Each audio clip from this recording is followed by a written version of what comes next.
Starting off in our number 10 spot, we have Kenneth Bianchi. The Hillside Strangler, which was later found out to be a pair of cousins working together, were Kenneth Bianchi and Angelo Buono Jr. The two were charged and convicted for harming and taking the lives of 10 separate women together, with Kenneth taking the lives of 2 others on his own.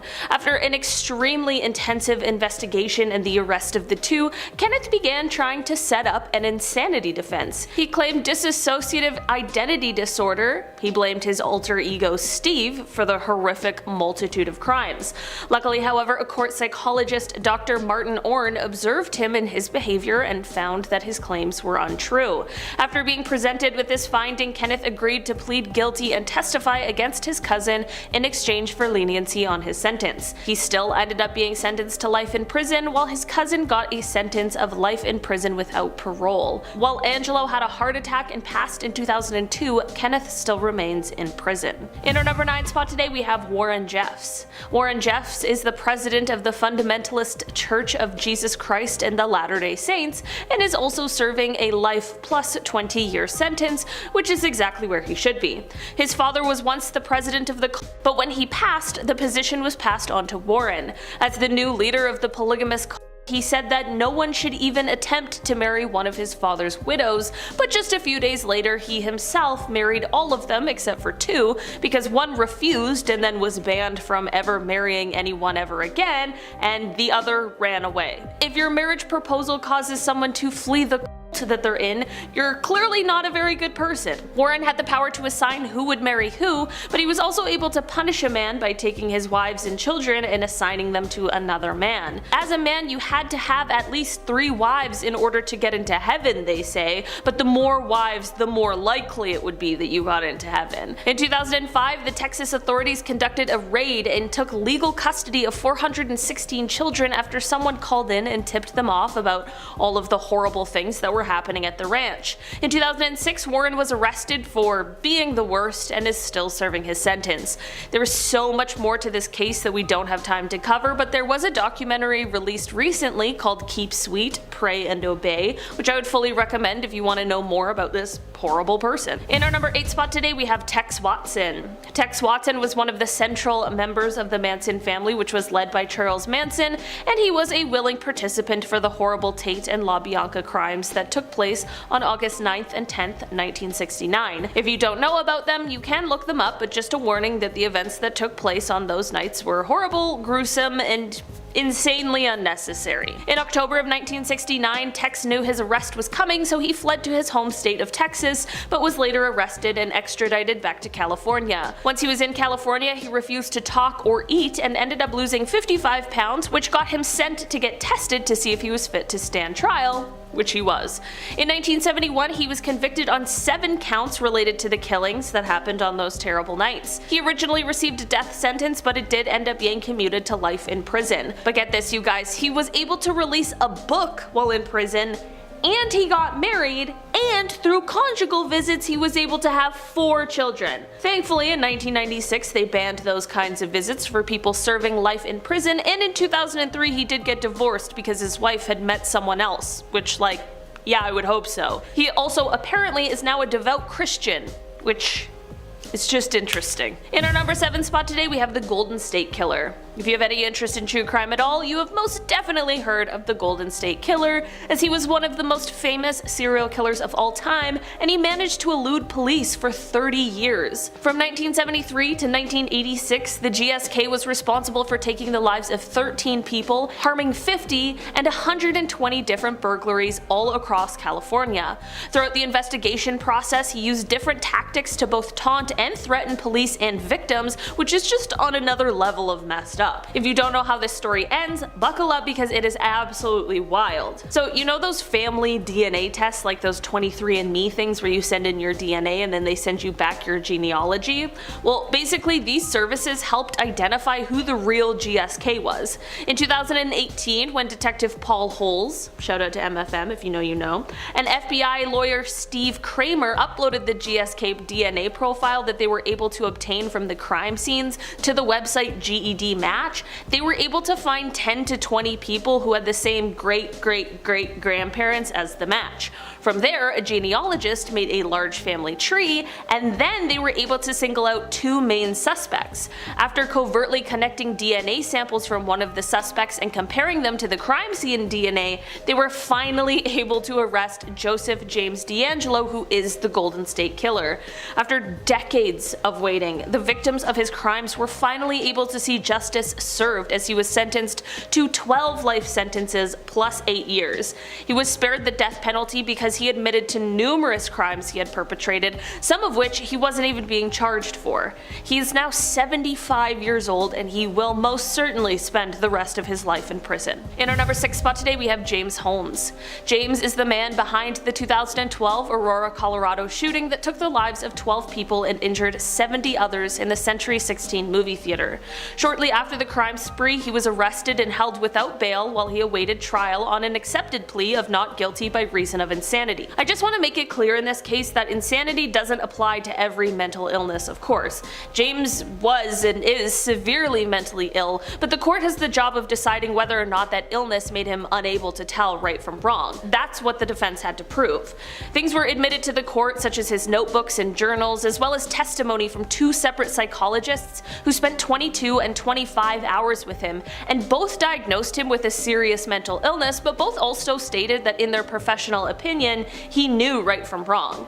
After a really tumultuous trial, he ended up being found guilty. The jury could have given him a death sentence, but on account of his illness, they decided that that would be inappropriate, so in the end instead he was sentenced to 12 life sentences without parole and an additional 3,318 years. In our number 5 spot today, we have Charles Ng.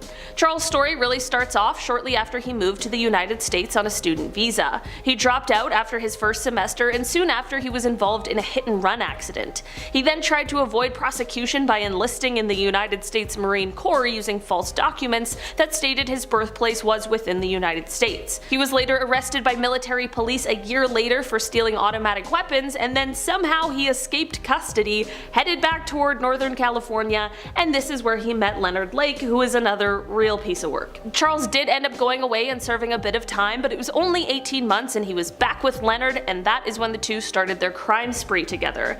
It is believed that together the pair took the lives of somewhere from 11 to 25 different people. When Leonard was caught and brought in for questioning, he sneakily took a cyanide pill he had hidden in his jacket and took his own life, but Charles ended up standing trial.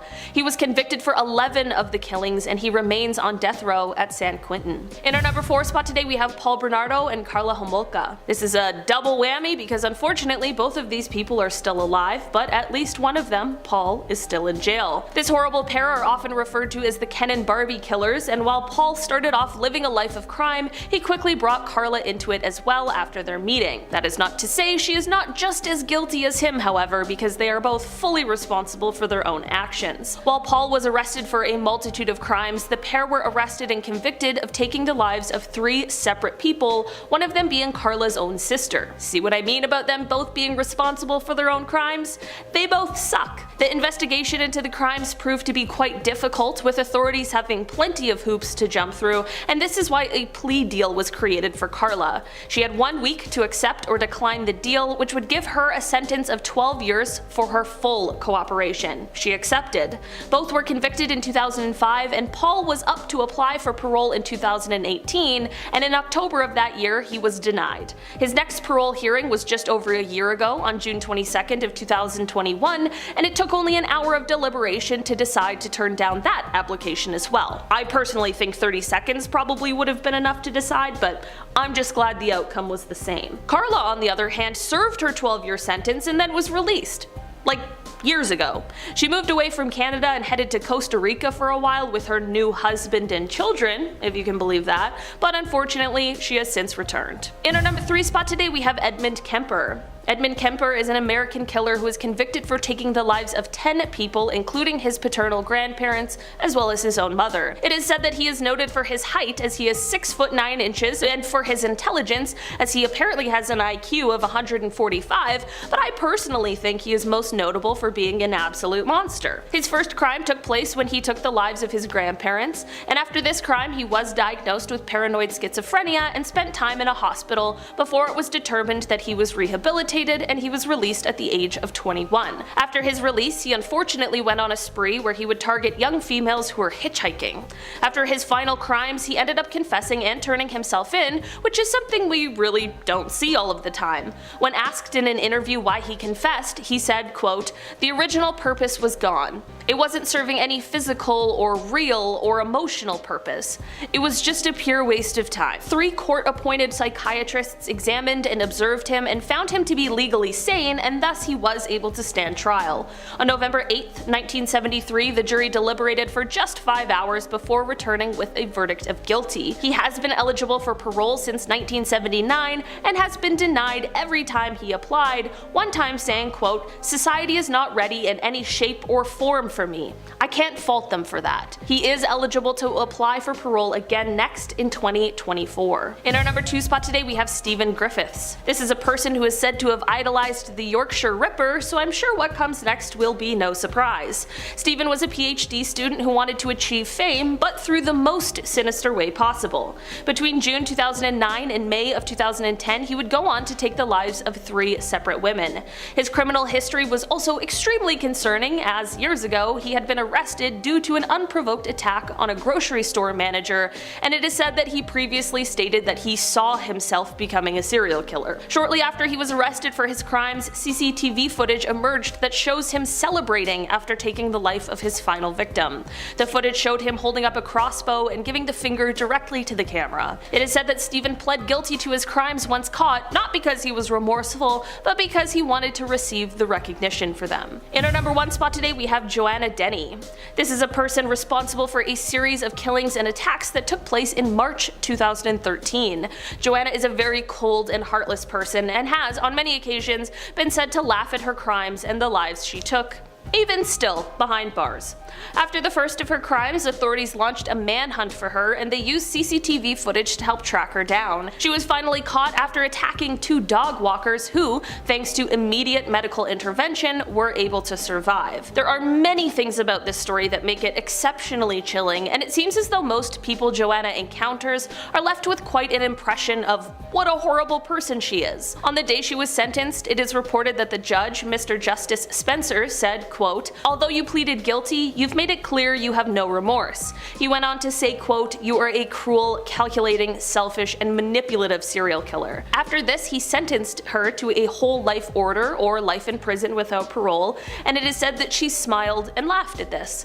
Since her time in prison, she is said to have planned escape attempts that involved the killing of a prison guard and other terrifying ideas. Starting off in our number 10 spot, we have Scott Lee Kimball. This is a man who took the lives of at least 4 people between the years of 2003 and 2004, but I say the words "at least" because although it's never been able to be proven, it is thought that he actually took the lives of somewhere around 20 plus people. During the first of his 2 crime-filled years, Scott actually worked as an FBI informant, but to none of our surprise now, he was one of the worst informants of all time. Not only did he rarely provide any sort of evidence that actually ended up being useful, but much of the evidence he provided ended up later being proven false. He was caught in 2006 not only for these horrific crimes, but many others as well, which included things like fraud and forgery. He ended up being sentenced to 70 years in prison, and he is still currently serving that sentence. In our number 9 spot today, we have Charles Cullen. This guy used to be a nurse who took the lives of his patients throughout his career, and he may be one of the worst serial killers ever recorded. He confessed to taking the lives of 40 people, but through subsequent interviews, it became apparent that the number was way higher than 40, he just couldn't remember the names of them all. But of course, he could remember the details of his crimes against them. His crimes started in 1988 and spanned over a decade into 2003. In October of 2003, when a patient at a hospital passed away from low blood sugar, the authorities were called. This person was Charles' final victim, and authorities began looking into him and investigating his past employment history. On December 12, 2003, authorities were arresting him and charging him with only one count of his crimes, but he just ended up admitting to 40. He ended up pleading guilty to his crimes and arranged a plea deal where authorities would not seek the death penalty if he cooperated. During one of his court proceedings, he continuously asked the judge to step down and apparently repeatedly chanted, "Your Honor, you need to step down," for 25 minutes, even after he was restrained and gagged for his outbursts. It is thought that his victims might be up in the 400 range, which is truly unbelievable. Charles was sentenced to 18 consecutive life sentences and will be eligible for parole in 2403, so let's hope he doesn't make it that long. In our number 8 spot today, we have Hebert Mullen. Okay, I'm a true crime fan, and the more I learn, the more that being a person living in California in the 1970s seems like a terrifying experience. Like seriously, there were so many horrible, some of the worst serial killers who were active in the state at this time. I don't know how anyone got any sleep or did anything. Hebert is just one of the many who were active at this time.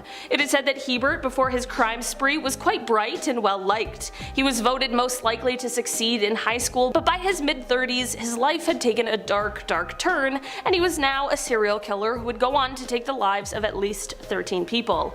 To be perfectly honest, Hebert definitely had some mental illness struggles that greatly contributed to his horrific crimes that he committed. That does not excuse what he has done, but it would be completely unfair to not mention that part of the story. Experts have explained that Hebert suffers from paranoid schizophrenia, and he believed that his crimes were preventing earthquakes in California. He only believed this sort of fantasy more after his arrest because coincidentally, there were no earthquakes in California during his crime spree, but there was one shortly after his arrest. In 1973, he was sentenced to life in prison, and although he has been up for parole a number of times, he has been denied every single time, with the next hearing taking place in 2025. In our number 7 spot today, we have Luis Garavito. Luis gained a nickname from the media of the Beast, and I think that's a great indication of the nature of his atrocious crimes. He is said to be one of the worst serial killers in the entire world, and it is believed that his victim count is up in the 300s range, which is absolutely shocking. He confessed to 147 crimes, and he was found guilty on 139 of those counts, which puts his sentence at 1,853 years, but here's the thing. This trial took place in Colombia, where he lives, and there is a law which puts the maximum sentence to 30 years. He was sentenced in 1999, meaning there's only a few years of this sentence left. He also had years taken off of his sentence because he assisted police in the search to recover some of the victims' bodies, which means that just next year, in 2023, he is eligible for parole. According to Luis himself, he committed these crimes because he had made a deal with the devil, and he explained that satanic ritual was involved in all of his crimes. In our number 6 spot today, we have Randy Kraft. More commonly known as the Scorecard Killer, this monster is thought to have tormented and then taken the lives of 16 different young men from 1972 to 1983. Most of his crimes were committed in California, and he most often would pick up his victims as they were hitchhiking near military bases. The reason for his nickname is because of this strange and sinister list he had that had cryptic references to each of his victims. Based on this list, it is thought that he may have taken the lives of more than 50 people, which is beyond disturbing. When Randy was finally caught, he was pulled over by the police, who, when they went around to the passenger side, discovered the body of a 25-year-old Marine who would become Randy's final victim. Randy has been sitting on death row at San Quentin for over 25 years for these crimes, and despite his conviction and death sentence, and the gruesome discovery on the day he was caught, Randy still maintains his innocent plea. Something's telling me he just might be lying. In our number 5 spot today, we have Dennis Rader. The BTK, whose real name is Dennis Rader, was one of the worst serial killers from 1974 to 1991. He left taunting letters for police and newspapers where he described his crimes, but thankfully, this annoyingly large and misplaced ego is what led to his demise. After a 10-year hiatus on his disgusting crimes, he couldn't keep his mouth shut, so he began communicating communicating with the media again in 2004. This communication, combined with his lack of knowledge on how technology works, led to his arrest in 2005.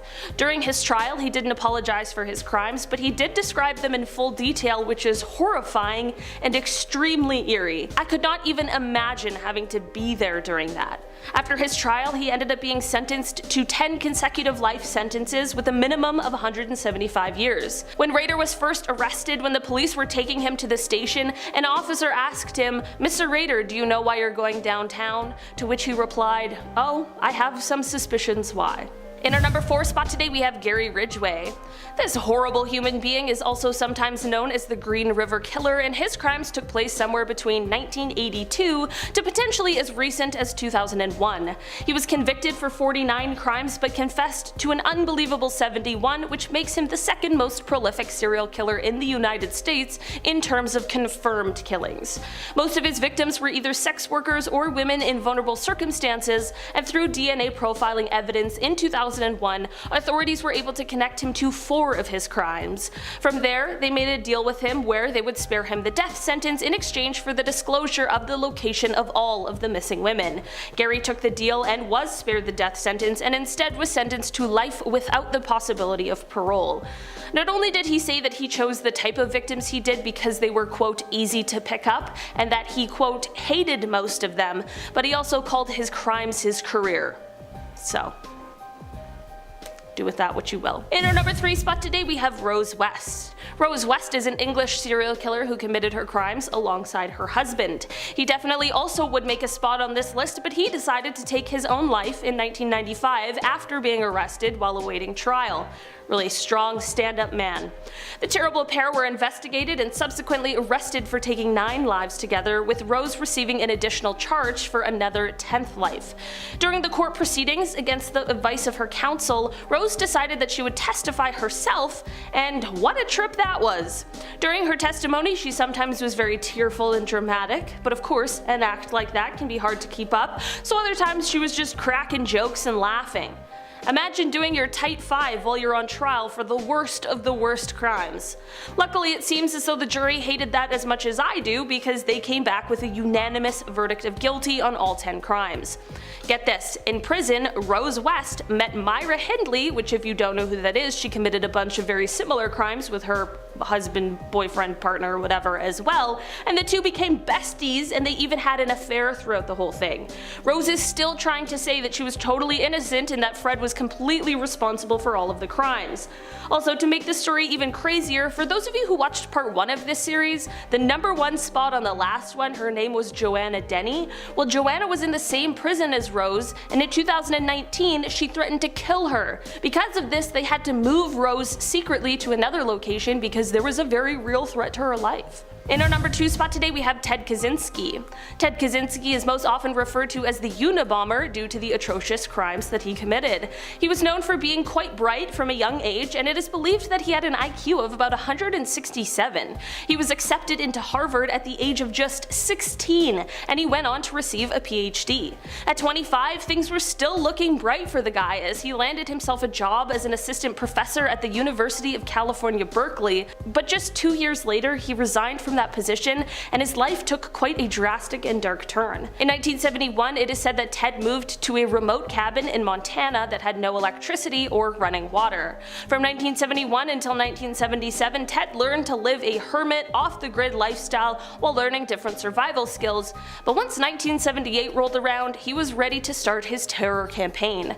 From here until 1995, he began a nationwide bombing against people who were involved with modern technology. He planted these weapons or would mail them, and in the end took the lives of 3 people and severely injured 23. Just like many of these kinds of people, his own ego and delusions got in the way, because on April 24th, 1995, he sent an anonymous handwritten letter that was addressed to the police via the New York Times. His own brother ended up recognizing his handwriting, however, and that's the tip that he gave to the FBI. Ted was then captured, tried, and sentenced to life in prison with no possibility of parole. In our number 1 spot today, we have Christopher Scarver. Okay, Christopher is a little different than the others on this list, and if you're unfamiliar with his story, you'll soon find out why. Basically, on June 1st, 1990, Christopher showed up at the Wisconsin Conservation Corps Training Program office, and there he demanded money from the man he found. When the man only gave him $15, Christopher went on to shoot him. Christopher then went and demanded money from another man and continued to shoot the man he had already shot until this second man gave him money. Christopher was caught and convicted for this horrible crime, but the story does not end here. On November 28, 1994, Christopher was assigned work detail with 2 other inmates. One was Jesse Anderson, who had taken the life of his own wife, and the other was none other than prolific serial killer and monster himself, Jeffrey Dahmer. Well, when the 3 were left alone, Christopher took a bar from a piece of equipment in the exercise room and used that to basically beat and kill the other 2. I'm not gonna lie, there's no excuse and no reason for any of the crimes these people committed, including these ones, but there is a very weird sort of poetic justice to that. Christopher was tried again for these 2 crimes and received 2 more life sentences.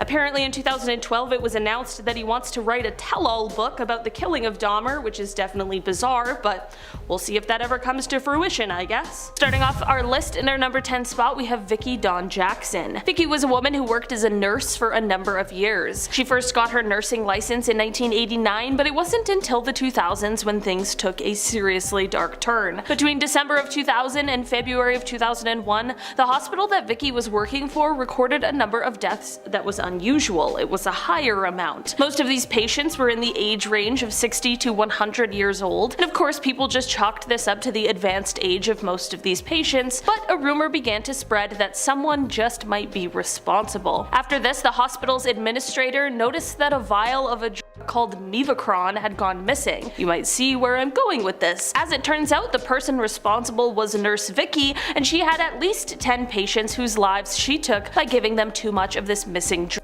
It was a muscle relaxant. Take in that this is 10 people between December and February. That is an unbelievable amount of people in a remarkably short amount of time. You might be wondering why she took these lives, and apparently she did it when she found these people rude, or quote, too demanding. In our number 9 spot today, we have Daniel Perez. Also known as Lou Castro, Daniel led a cult that was located on a 20-acre property in a rural area just north of Wichita. He convinced his followers that he had magical powers, and he told them all that he was a centuries-old angel who needed to commit some horrific crimes in order to stay alive. These crimes would have certainly been more than enough to throw him on this list, but he of course couldn't just stop at committing one type of crime. He had to make sure he really stole the show on just being the worst. Basically, he had the really clever idea to use his followers' life insurance policies to live a lavish lifestyle, like as if no one would think that's weird or suspicious. While some of these life insurance policies were collected through regular means, of course that kind of greed only leads to evil things, which of course means that he ended up taking one of his followers' lives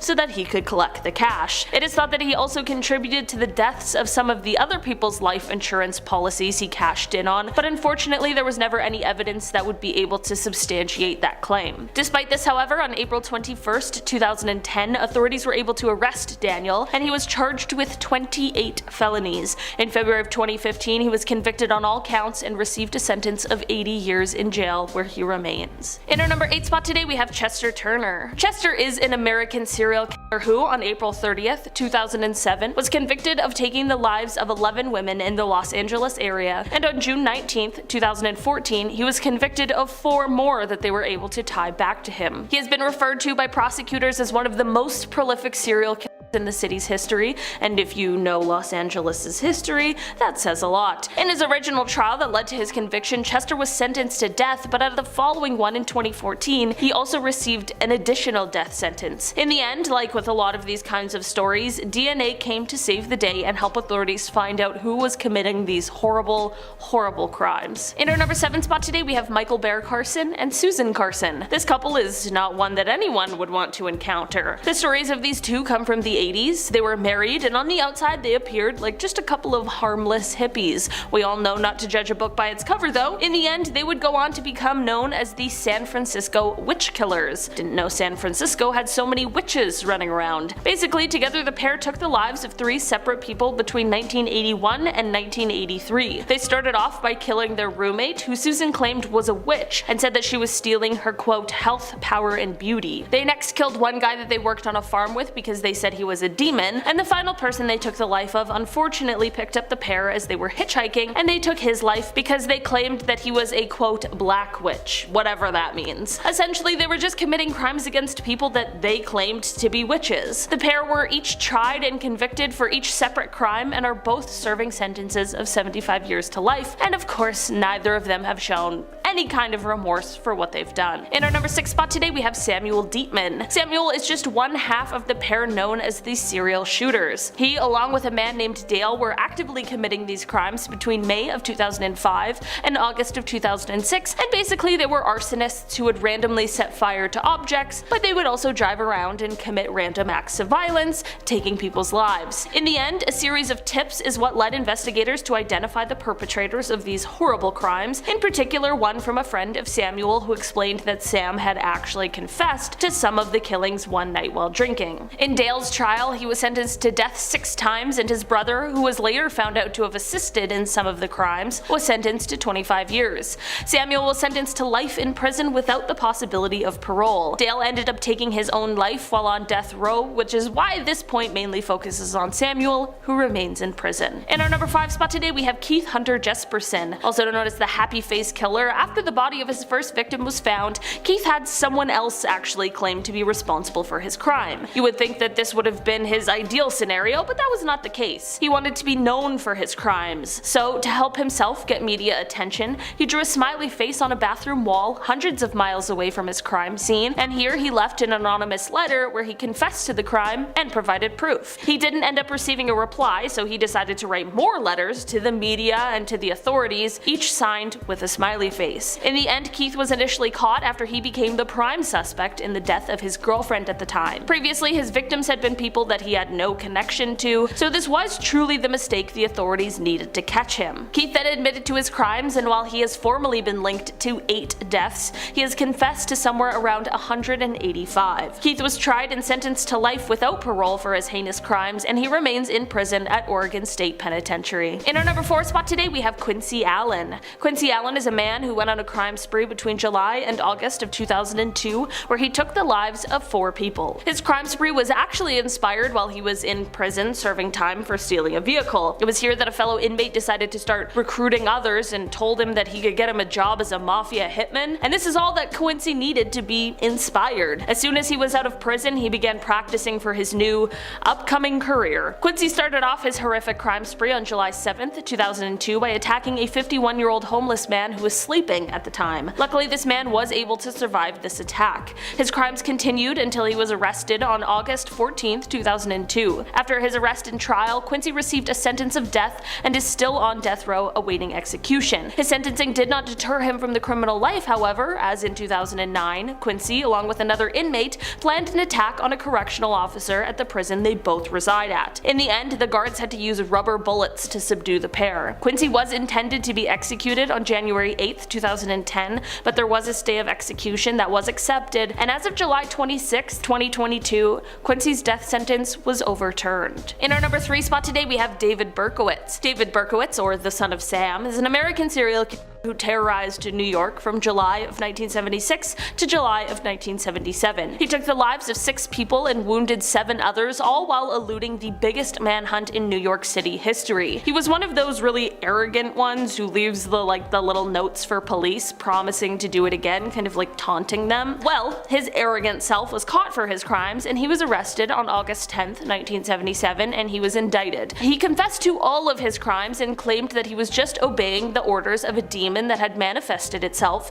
in the form of a dog that belonged to his neighbor. Okay, Sure. He was found mentally competent to stand trial, and he pleaded guilty to his crimes, which left him sentenced to 6 consecutive life sentences. He later admitted to making up the dog story, which we know, but he did say that instead he was a member of a violent satanic cult and his crimes were committed as a part of that. These claims were investigated, but no one has ever been able to confirm or deny these claims. In our number 2 spot today, we have Sean Great. Sean is a serial killer who committed a series of crimes from 2006 until he was apprehended in 2016. Throughout his decade of criminal activity, it is thought that he took the lives of at least 5 people. In September 2016, Sean was arrested and later indicted for 2 killings, as well as kidnapping and harming a woman whose 911 call actually led to his arrest. At the same time, in another county next door, he was also being charged with 2 other deaths, as well as another one from all the way back in 2006. This final count from all of those years ago was actually an unsolved Jane Doe case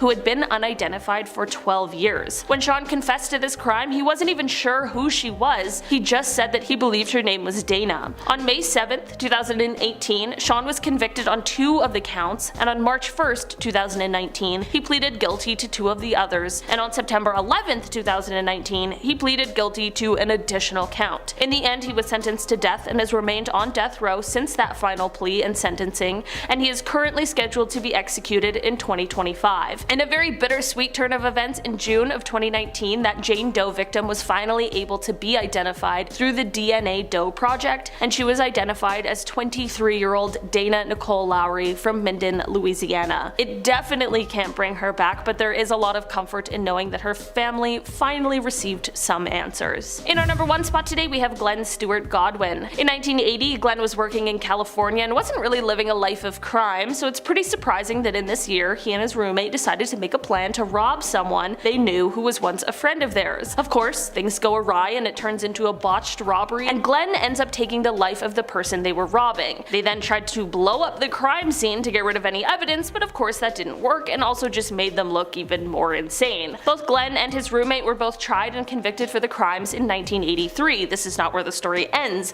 In 1987, Glen tried to escape prison and failed, and this landed him at a higher security prison. At this new prison, he attempted escape again, and this time, he was actually successful. He fled to Mexico, where he tried, unsuccessfully, to be a part of the illegal drug trade. He was arrested again and sentenced in Mexico, and this is when American authorities began the process of getting him extradited. During this process, Glen decided that it would be a brilliant idea to take the life of an inmate who was a member of the Mexican cartel, which very obviously slowed the process of extradition. This gave him time to plan another escape, which he did in 1991. And since then, he's been on the run. Starting us off at number 10, Juha Veikko Valjakala. I'm sure I butchered that completely, but just bear with me here.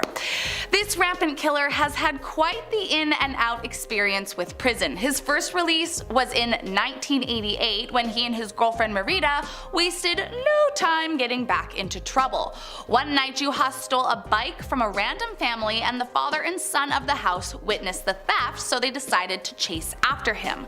The assailant led them to a cemetery where he took both of their lives, but was caught by the victim's wife, who had gone out looking for her husband and son. Making sure to cover his tracks, Juha struck the wife in the head with his rifle before stabbing her to finish the job. He and Marita fled the scene and were later found and arrested for the triple homicide. During the trial, the couple blamed each other for the gruesome events, but ultimately Juha was charged with the heftier life sentence and diagnosed with a psychopathic personality. While in prison, he continued to cause issues, trying to escape on multiple occasions, but still by 2001 was granted day parole.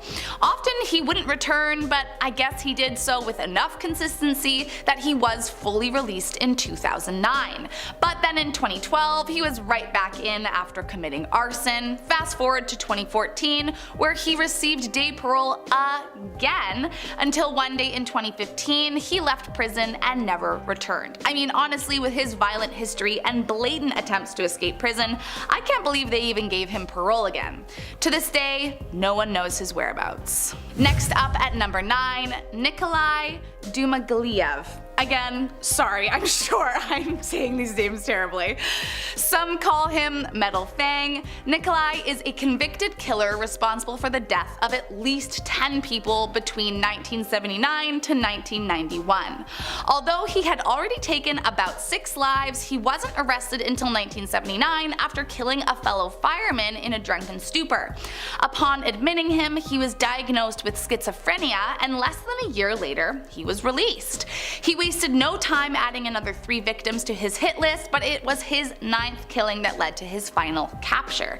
He had invited some friends over to his home, but for whatever reason, he decided that this was the perfect time to kill one of them and begin dismembering the body in another room while his guests were still in the house. The others went looking for him as he'd been gone a while and caught him in the horrendous act. Upon witnessing it, they fled the house and immediately reported it to the police, who then rushed over to his house to find him eating the body on his hands and knees and covered in blood.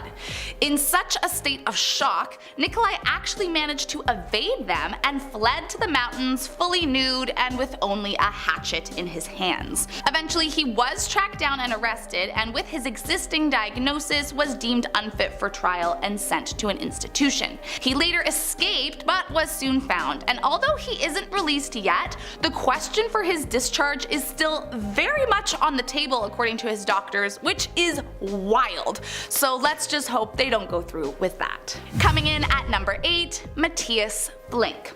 Once a second lieutenant in the Swedish army, during his time serving, he was known to have some really serious mental health problems that eventually led to a total mental breakdown and the death of 7 people. The day was June 11th, 1994, and after drowning his problems in alcohol, Flink went home to change his clothes. Once he was at home, he changed into his field uniform and grabbed a rifle as well as 150 rounds of ammunition. From there, he took a walk down to a nearby park where he shot 6 women and 2 men at random. He fled the scene, hiding out in a crane for a few hours until he finally decided to walk back home along the railroad, and it's there that he was caught by police. All but one of his victims lost their lives, and despite a bit of back and forth trying to determine if he should go to prison or an institution, ultimately the court charged him for the crimes and sentenced him to life. In 2008, Flink requested his sentence be changed from life to 25 years, and it was originally denied. But then in 2010, his request was accepted with the amendment of making it a 32-year sentence. But I guess due to good behavior, in 2014 he was officially released after only serving 20 years, and he remains walking free to this day. Coming in at number 7, Louis van Schoor. Notoriously recognized as the apartheid killer, Louis was an active killer in South Africa between 1986 to 1989. And believe it or not, this is how he would target most of his victims. It's believed Louis would often take the lives of those who were in the process of surrendering to him, and almost always his victims were people of color. Allegedly, Louis would even sometimes snatch passersby off the street. Perhaps they had been a witness to his crimes, or maybe he just felt like it. At the time, the South African laws were a little bit loose surrounding his killings, and combined with the institutional racism from apartheid, Louis again and again and again walked free from his homicides. The true number of his victims is not known, but once in an interview he didn't deny killing over 100 people. While not necessarily confession, most people would deny something that they didn't do. Eventually he was convicted for taking the lives of 9 people and sentenced to 20 years, but for whatever reason, as it turns out, he only served 12 and was released in 2004. Coming in at number 6, Arfin Nesset. On the outside, he looked like an unsuspecting nursing home manager, but in reality, he's believed to have killed even more than some of the most prolific criminals out there. In 1977, after police interrogation, it was discovered Nesset had purchased an unusually large amount of Curacet, a poisonous muscle relaxant. Nesset claims he originally bought it to kill his dog, but confessed to killing 25 of his patients with the drug as well. Now, this was just what he confessed. The number is believed to be as high as 138. 2008. Although at the start of the trial he pled guilty, later Nesset came forward saying that was actually a false confession made under duress and that he was actually innocent. Still, he was found guilty for the death of 22 patients under his care and sentenced to 21 years in prison, which at the time was the max sentence you could receive in Norway. However, just 12 years later, in 2004, Nesset was released for good behavior and is currently living out his life under a new name in an undisclosed location. Coming in at number 5, Mitchell Johnson and Andrew Golden. The year was 1998, and teen pals Mitchell and Andrew decided to steal the car of Mitchell's parents. And oh boy, do I wish that is where this story stopped. The next step in their plan was to head over to Mitchell's grandparents' house to steal a bevy of unlocked firearms that were stowed there, and then finally drive them to their school. Once they got there, they rang a fire alarm to force the populace outside and hid in the bushes so that no one could see them. Once everyone was outside, the killing began. They shot at their peers, killing 4 of them along with one of the staff members that had been trying to protect the younger victims, and another 10 were seriously injured. Both boys were arrested for the crimes and immediately confessed, but due to their ages were tried as minors and given short sentences. As a result, Johnson was released in 2005 at the age of 21, and Golden followed 2 years later on his 21st birthday as well. As of 2016, they are the only living school attackers who walk free. Coming in at number 4, Karla Homolka. Responsible for the death of at least 3 women with the help of her husband Paul Bernardo in the early 90s, it is wild that Karla is released. For starters, one of the 3 lives she took was her own sister. Allegedly, Karla gave her to her husband as a sadistic gift before drugging her with animal tranquilizers that forced her to choke on her own vomit. A few years later, in 1993, Bernardo was arrested for their crimes, and Homolka was quick to throw him under the bus, saying that she was an unwilling accomplice under his fist and acted out of fear that she could be killed if she didn't comply.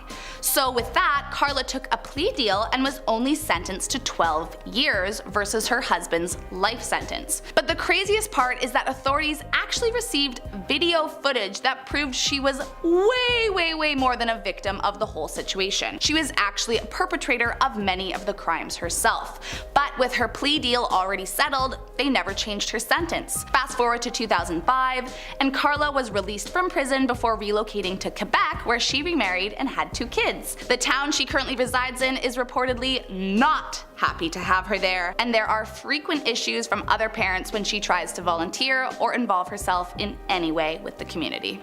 Next up at number 3, David McGreevy. Dubbed the Monster of Worcester, David McGreevy was an ex-Navy man who, after his dismissal in 1971, went back to live with his parents in Worcestershire. His time with his parents was a bit rough. Allegedly, he was fired from a lot of jobs, his fiancée left him, and he more or less drowned his feelings in alcohol.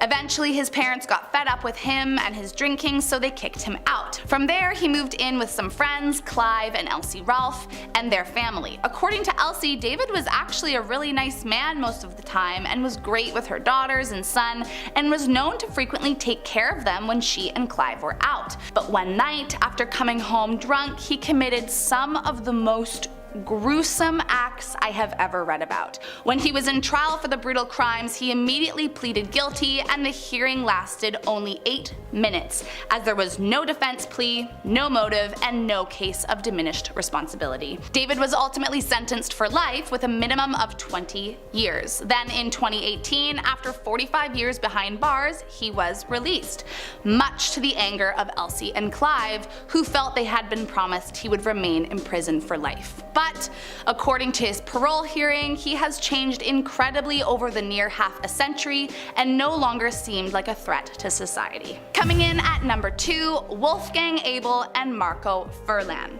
These 2 met in their teens and both bonded over their extremist and supremacist views immediately.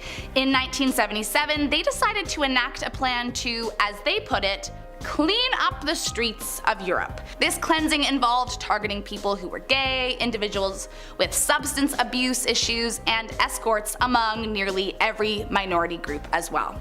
After each kill, they would leave behind leaflets with the bodies covered in a certain evil German war symbol, proclaiming their motives and beliefs behind why they were targeting these victims. It is believed that the duo are responsible for taking between 10 to 28 lives during their 7-year killing spree. Upon their arrest, they denied any involvement in the atrocities, instead saying they were a scapegoat for the police who hadn't been able to find the real assailants.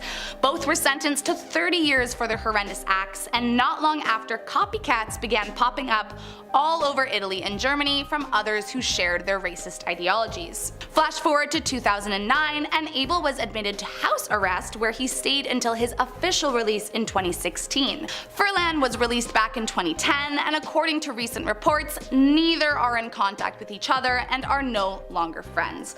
So let's just hope that means their plan to cleanse the city is through.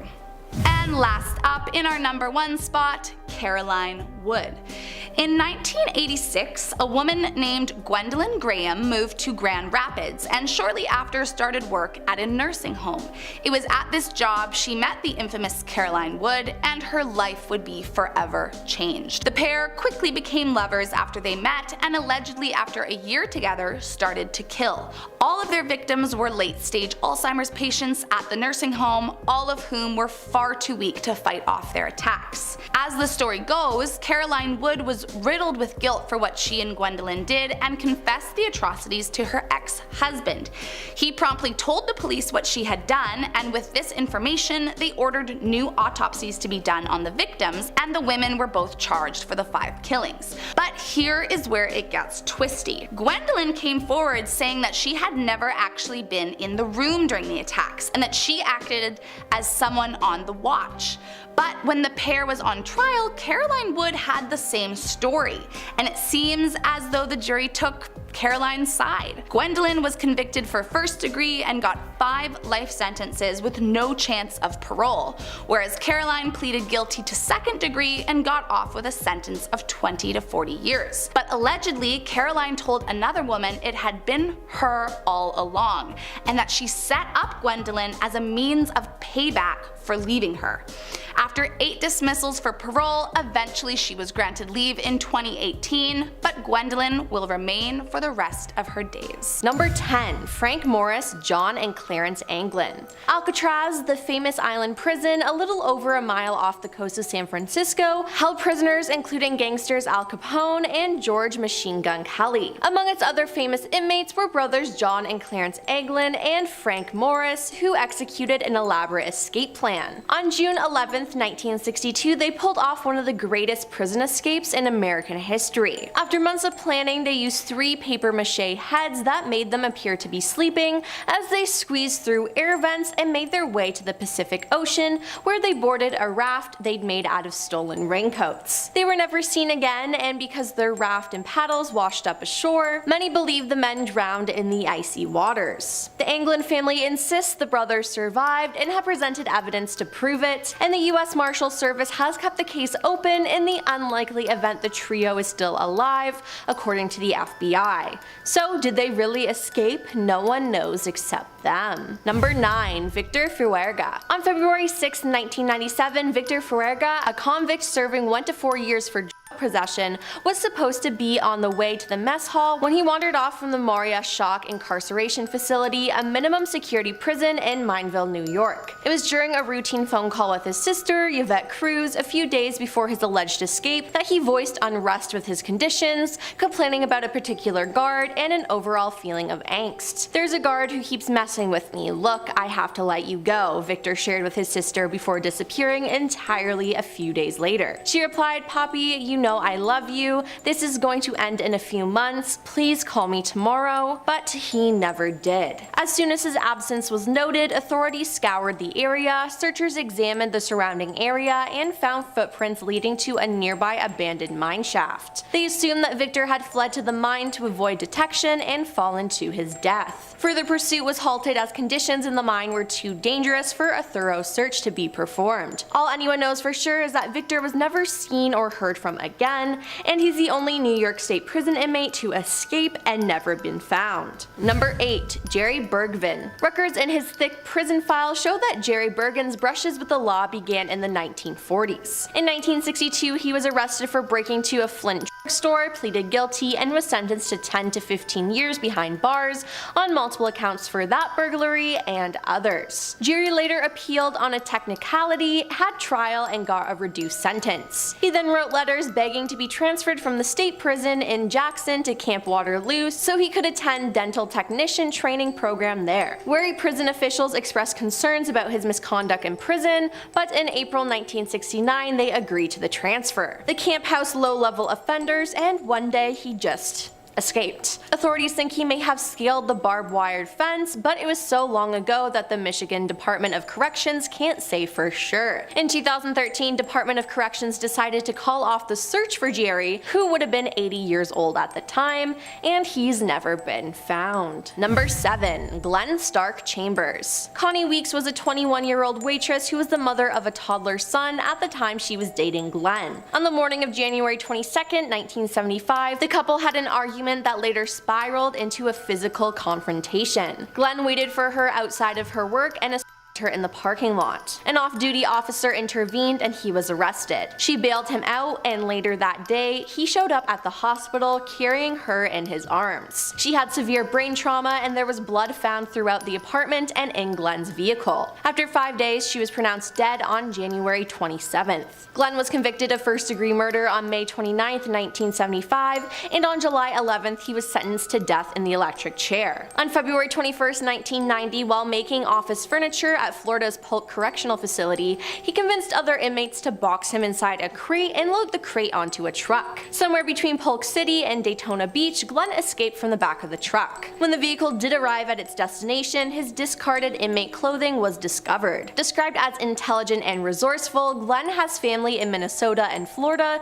and people have reported seeing him in Florida and Alabama, but he is still out there today. Number 6. Glen Stewart Goodwin. In 1980, Glen Stewart Goodwin was living in Palm Springs, California, and him and his roommate planned to rob a dealer and pilot Kim Robert LaValle, who was once a friend of theirs. They lured Kim back to their condominium where Glen punched and kicked him, tried to strangle him, then ultimately stabbed Kim 26 times. After the death, the roommates loaded the body onto a truck and set off for the desert. Glen tried to blow up the evidence by using homemade explosives strapped to the body. On August 3rd, 1980, some Eagle Mountain residents found a blown-up pickup truck with remains of a human body inside of it abandoned in the desert. Later, police identified the body and charged Glen with first-degree murder. He was sentenced for the death and robbery to 26 years to life in prison in 1983. In 1987, Glen escaped the Folsom State Prison in California. He cut a hole through a fence wire and escaped into a storm drain that emptied into the American River. He dropped through a manhole and crawled 750 feet to a raft that he used to float down the river, following painted arrows on rocks that directed him where to go. Later that year, he was arrested for trafficking in Mexico and sent to prison in Guadalajara. In 1991, he allegedly ended the life of a fellow inmate and escaped yet again. He goes by a number of aliases and is believed to be somewhere in Central or South America as of right now, and the FBI is offering a $20,000 reward for information leading to his arrest. Number 5. Omid Nino Tavini. Omid Nino Tavini was a kingpin of an organized crime family in Canada, which is connected to various international crime organizations. From 1999 to 2002, he ran a fraudulent telemarketing business that targeted people in the United States, stealing approximately US $3 million from hundreds of victims, most of them the elderly. By 2003, the RCMP recognized Nino as heading up one of the main criminal organizations operating out of an Iranian community in Canada. He was arrested, and in 2007, while in custody, Nino walked out of a maximum security prison in Canada's British Columbia wearing a janitor's uniform. He had the assistance of a guard whom he bribed to look the other way. The guard, whom Nino never paid, was prosecuted, but Nino remains an international fugitive. He's also wanted in the United States in connection with his fraudulent telemarketing business. In 2017, Nino, who is now almost 40,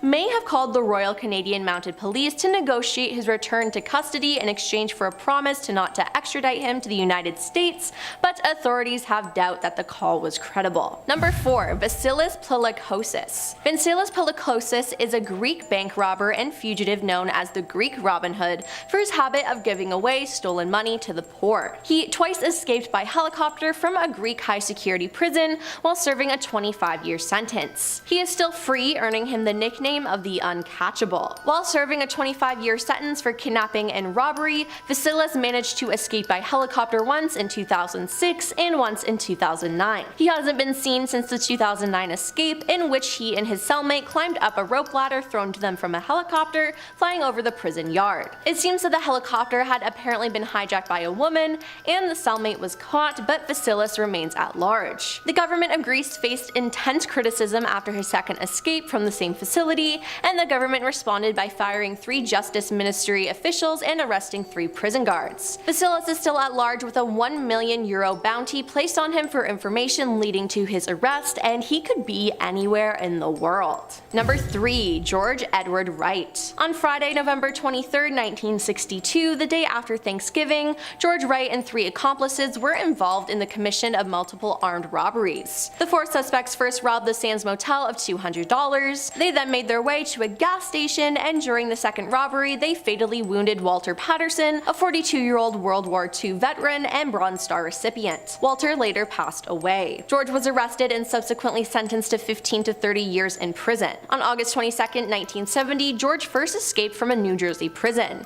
He was caught and put back into prison only to escape again in 1972. And then he came up with a plan to avoid being re-imprisoned. On July 31, 1972, George and accomplices hijacked a Delta airplane. After collecting ransom and releasing the passengers, George and his crew flew the plane to Algiers. In 2011, the police caught up with him in Portugal, but since Portugal has no extradition treaty with the United States, he was released and remains at large. Number 2. Joanne Deborah Trissimard. Joanne Deborah Trissimard is an American political activist who was a member of the Black Libertarian Army. In 1977, she was convicted in the first-degree murder of State Trooper Werner Forrester during a shootout on the New Jersey Turnpike in 1973. She was sentenced to life in prison, and on November 2, 1979, she escaped with the help of a revolutionary group that she was a member of. She escaped the Clinton Correctional Facility for Women in New Jersey when 3 members of the Black Liberation Army visiting her drew concealed weapons and a stick of dynamite,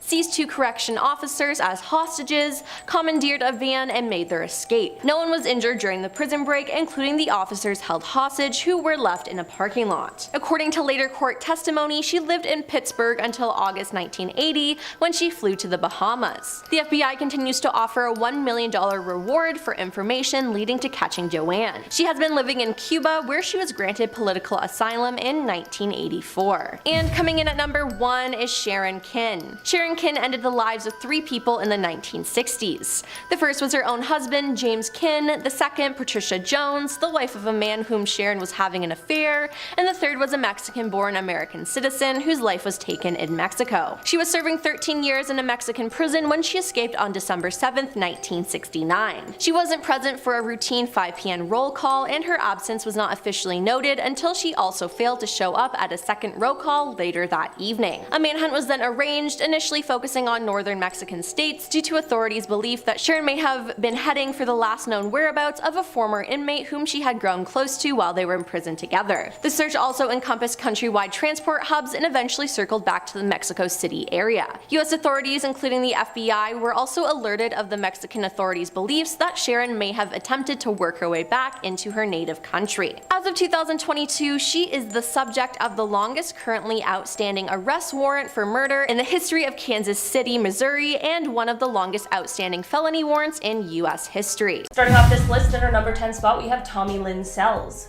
Tommy Lynn Sells was an American serial killer who is responsible for 22 confirmed deaths, but authorities have said that they know there are more. I actually watched an interview that he did, and one of the aspects that scared me the most while watching him talk about his crimes is how you can tell that he committed these acts because he wanted to, and because he liked it.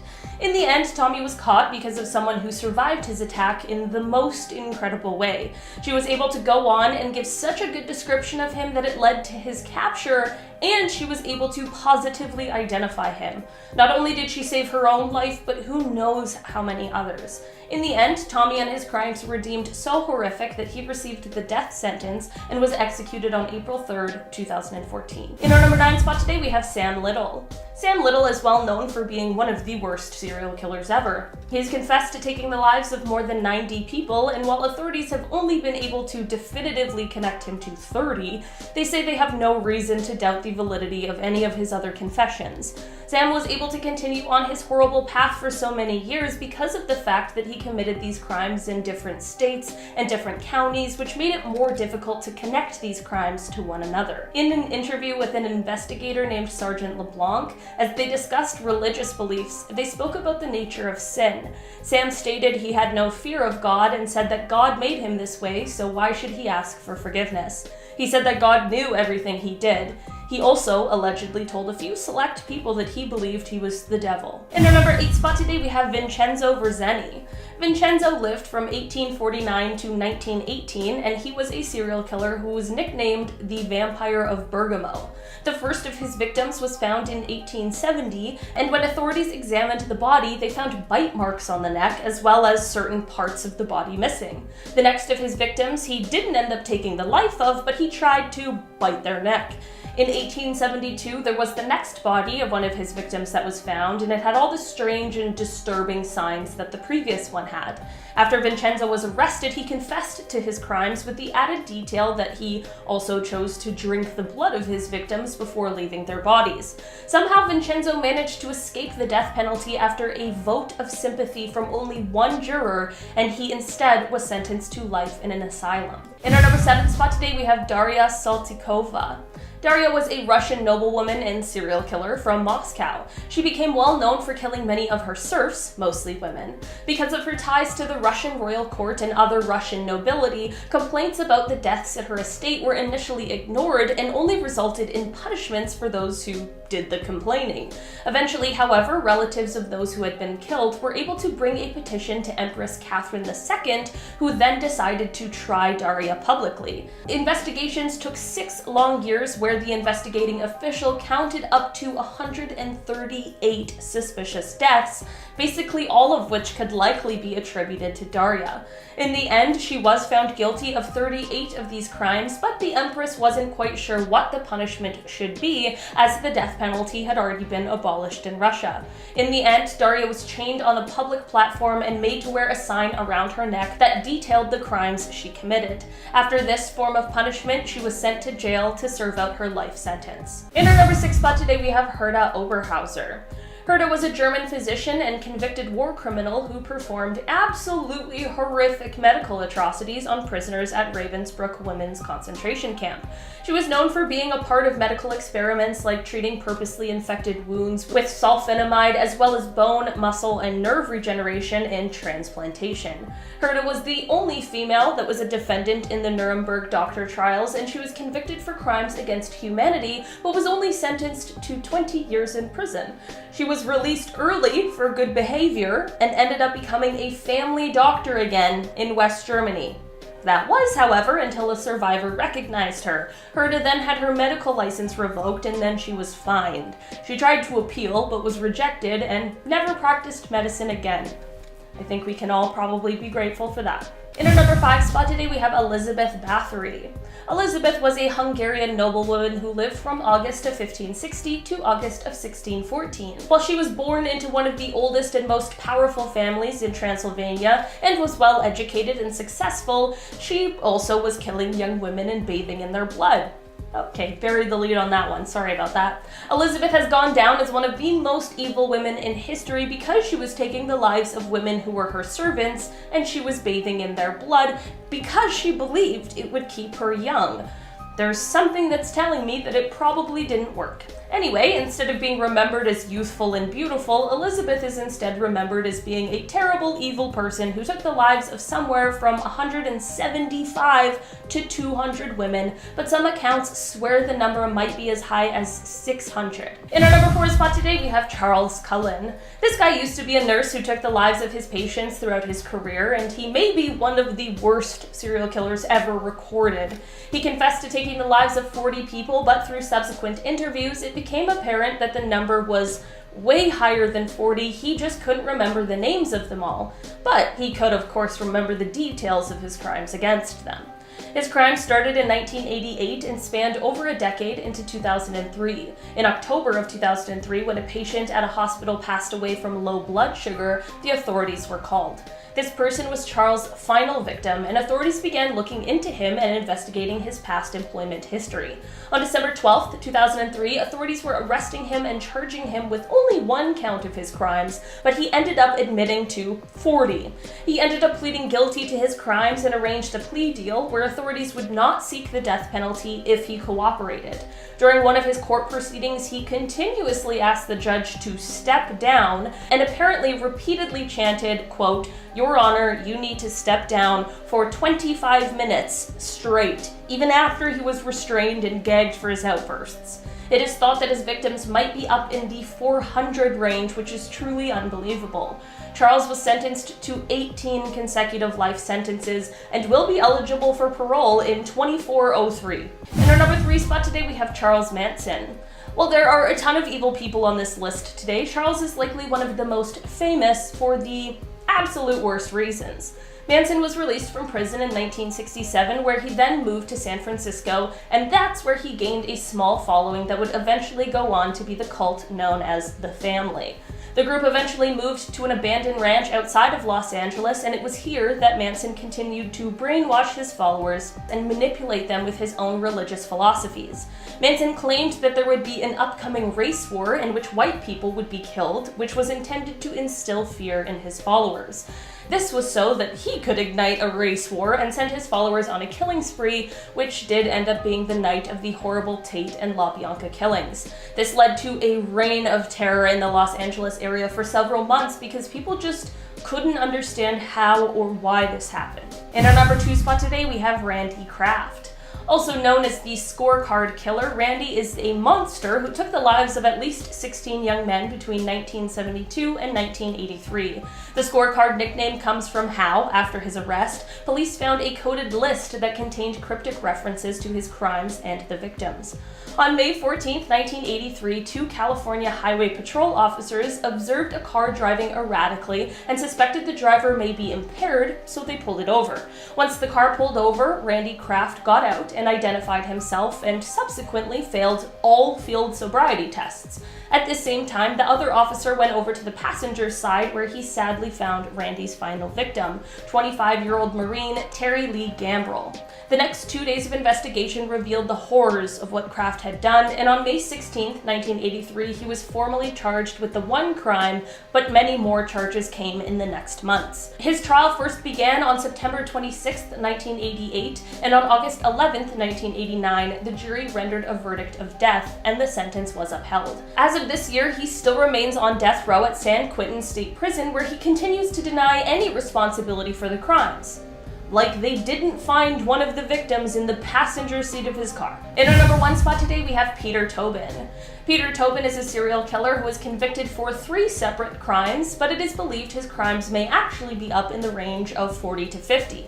Before being convicted of these crimes, Peter also served another 10-year prison sentence for other crimes committed, and he was released from prison for those crimes in 2004. 3 years later, however, he was sentenced to life with a minimum of 21 years for taking the life of Angelica Kluk in 2006. After this, remains of 2 more people who went missing in 1991 were found in his former home, and he was also tried for these crimes, which ended up solidifying his sentence to a whole life order, which means he will never be up for parole. There are some who believe Tobin is responsible for more unsolved crimes, and he has been labeled a psychopath by a senior psychologist. Apparently, while in prison, he has boasted about taking the lives of 48 people, despite the fact that he's only officially been linked to 3. So hopefully at some point we'll be able to actually confirm those other crimes that he's been talking about. Starting off at our number 10 spot, we have Scott Lee Kimball. This is a man who took the lives of at least 4 people between the years of 2003 and 2004, but I say the words "at least" because although it's never been proven, it is thought that he actually took the lives of somewhere around 20 plus people. During the first of the 2 crime-filled years, Scott actually worked as an FBI informant, but to none of our surprise now, he was one of the worst informants of all time. Not only did he rarely provide any sort of evidence that ended up being useful, but much of the evidence he did provide ended up later being proven false. He was caught in 2006 not only for these horrific crimes, but many others as well, which included things like fraud and forgery. He ended up being sentenced to 70 years in prison, and he still is currently serving that sentence. In our number 9 spot today, we have Maxim Petrov. Maxim was a Russian doctor who ended up being arrested in 2000. He was arrested for taking the lives of 17 people in just 1 year, which is so many. He did this through administering a sort of lethal drug combination. He didn't stop there though, because that would just be regular terrible. Instead, he then went on to rob his victims, and then he would set fire to their homes, which I assume would likely be to hide any evidence of his wrongdoings. So, all in all, just a real awful human being. In the end, he was caught, he stood trial, and was convicted to a life sentence. In the end, Maxim was believed to have committed 19 of these crimes, but he was only tried for 17 of them and was found guilty on 11 of the charges. In our number 8 spot today, we have Gary Ridgway. This horrible human being is also sometimes known as the Green River Killer, and his crimes took place somewhere between 1982 to potentially as recent as 2001. He was convicted for 49 crimes, but confessed to an unbelievable 71, which makes him the second most prolific serial killer in the United States in terms of confirmed killings. Most of his victims were women in vulnerable circumstances, and through DNA profiling evidence in 2001, authorities were able to connect him to 4 of his crimes. From there, they made a deal with him where they would spare him the death sentence in exchange for the disclosure of the location of all of the missing women. Gary took the deal and was spared a death sentence, and instead was sentenced to life without the possibility of parole. Not only did he say that he chose the type of victims he did because they were, quote, easy to pick, and that he, quote, hated most of them, but he also called his crimes his career. So, all in all, just a horrible person. In our number 7 spot today, we have Hu Wanlin, who started his life in jail in the early 1990s, and he was there as a result of human trafficking charges. Not a good start for sure, but this clearly did not stop him, as he decided, while still in jail, to start his own medical practice. Okay, didn't know it was that easy, but anyway. In 1997, after a retrial, Hu actually ended up being released from prison. Okay, so what's he gonna do with his newfound freedom? Well, he decided to just keep doing the thing he was doing in jail, which was running a sort of medical practice. You might be sitting there asking yourself, is he a doctor or some kind of medical practitioner? The answer is no. So for the next few years, Hu treated many people with an herbal remedy that actually contained sodium sulfate, which is lethal in large doses. It is suspected that because of this, he ended up taking the lives of about 146 people. He was arrested again in 1999 and was sentenced to 15 years in prison for practicing medicine without a license. Yeah, only 15 years. And then he was released early for good behavior. Shortly after his release in 2014, it is believed he was responsible for another death of a 22-year-old student. So at this point, I just don't even know. I don't know what to make of that. It's terrible. In our number 6 spot today, we have Viktor Sayenko. This terrible person is just one part of a group that is responsible for a string of killings in Ukraine that took place in June and July of 2007. In the end, he was charged with 29 separate incidents, 21 of which were killings, and the rest were incidents where the victims thankfully survived the horrendous attacks. Aside from just how tremendously terrible this entire thing was, the case gained a certain notoriety because of the fact that there was actually actually a recording of one of the crimes that leaked online. That is because the people committing these acts had intended to sell the videos of them being done, which is thought to be the biggest motivation for all of the crimes, but it has never been proven. In the end, he was found guilty of these crimes and is currently serving a life sentence. In our number 5 spot today, we have Robert Pickton. This horrible person is one of the worst Canadians to ever live and is one of our country's worst serial killers. Pickton dropped out of school and began working at his family's pig farm, and this is where most of his absolutely horrific crimes took place. He was first arrested in 2002 and was convicted in 2007 of taking the lives of 6 people, but throughout an extremely lengthy investigation, evidence of many more came to light. During his time in jail, an undercover police officer posed as his cellmate, and Pickton confessed to 49 crimes to him. Apparently, he was saying to the undercover officer that he wanted to take one more life to make it an even 50, and that he only got caught because he was sloppy. The entire trial was a bit of a mess, but it led to a life sentence without the possibility of parole for 25 years, which is the longest possible sentence under Canadian law at that time. This unfortunately does mean that he will be eligible for parole within the next decade, so let's hope that never happens ever. In our number 4 spot today, we have Robert Hansen. He is one of the most prolific serial killers in Alaska's history because for over a decade, he would kidnap women and bring them into the wilderness where he would then stalk them like prey.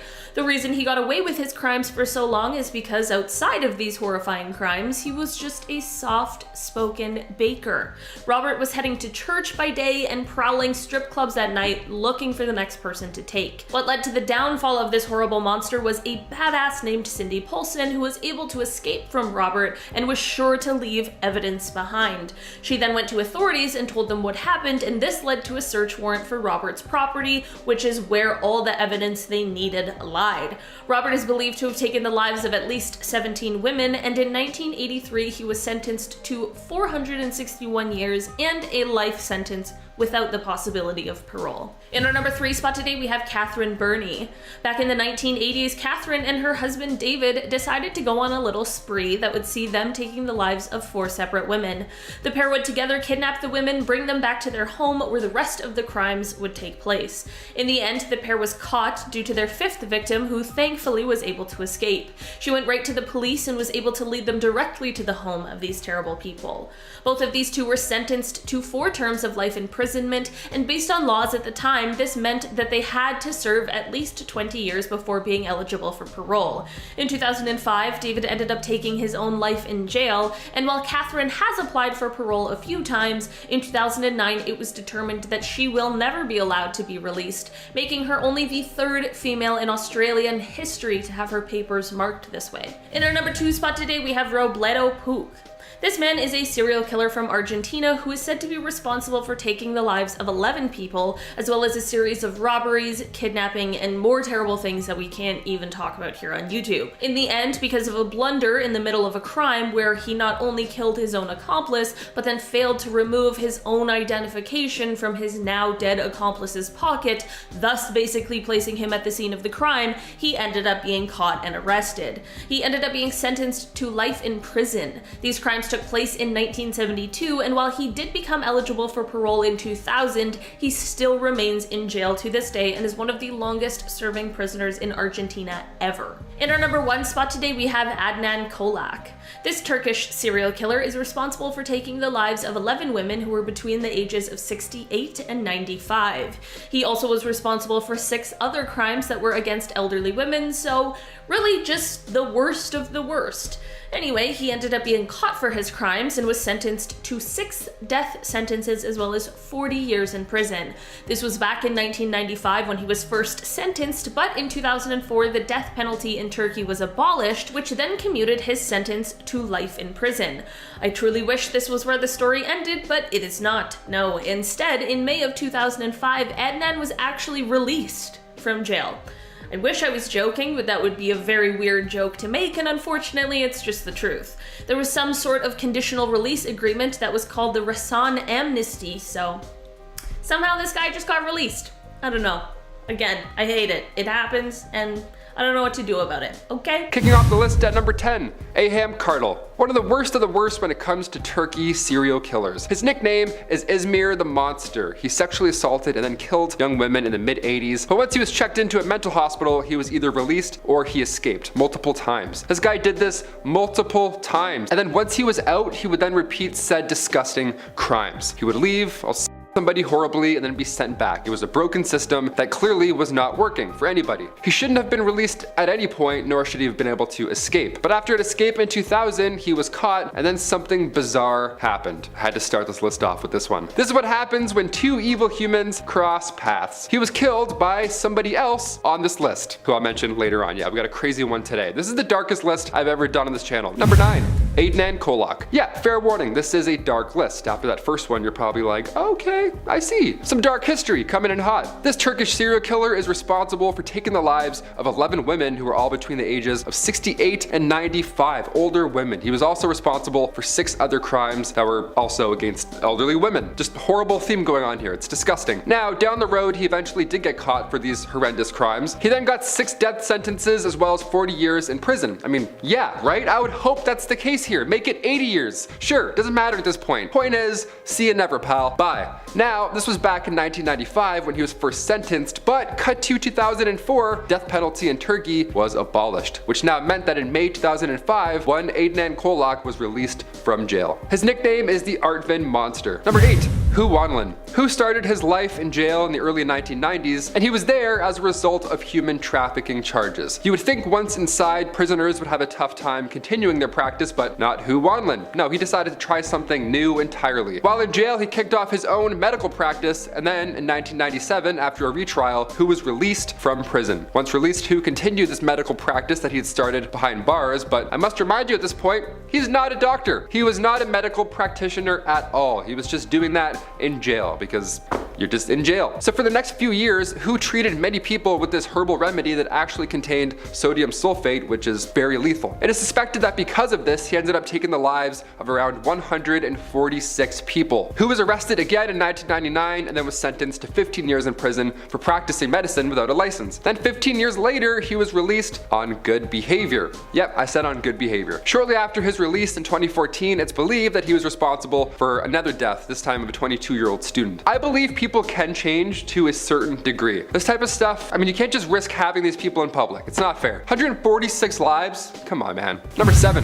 Lane's Angels of Death. When you think of a group of Australian nurses, normally you would be at ease. Well, not in this case. In the early 80s, the 4th largest medical facility in Vienna had over 2,000 staff members, including 4 nurses: Waltrid Wagner, Maria Gruber, Irene Ladoff, and Stefania Meyer, all nicknamed the Angels of Death. They were all responsible for taking the lives of 49 patients. That is disgusting. Wagner used doses of morphine. They were this disgusting squad of nurses. They all worked together and helped each other achieve horrible crimes. They couldn't keep their mouths shut about their wrongdoings though, so thankfully somebody overheard them talking about their latest crime at a bar one night, and then in February 1989, all 4 of them were arrested as they all confessed to the killings. 2 of the 4, Meyer and Gruber, they got lighter sentences out of the 4. They got charged with manslaughter and were released a few years later. Cut to 2008, the other 2, Wagner and Ladoff, they were also released, and they have since changed their name. Number 6, Nikolai Zhumagaliev. While some of these are prisoners who were released and then are now out possibly in your neighborhood, there's also cases like Nikolai, where a prisoner is released and then they immediately go back for horrible crimes and then they stay there, thankfully, hopefully. Back in 1979, Nikolai killed a woman midday in the streets of Kazakhstan. When he was arrested, he was diagnosed with schizophrenia and subsequently given a lighter sentence after the fact. He got manslaughter, so then a year later, he was released back into said streets of Kazakhstan. After this point, it's no surprise that he continued to kill others. And in 1980, he invited a group of friends over and then began going absolutely nuts, and he took the life of one of them that day while everybody else ran out of the house. At that point, they arrested him and took him to a high security mental clinic. Thankfully, that's where he'll remain for life. Again,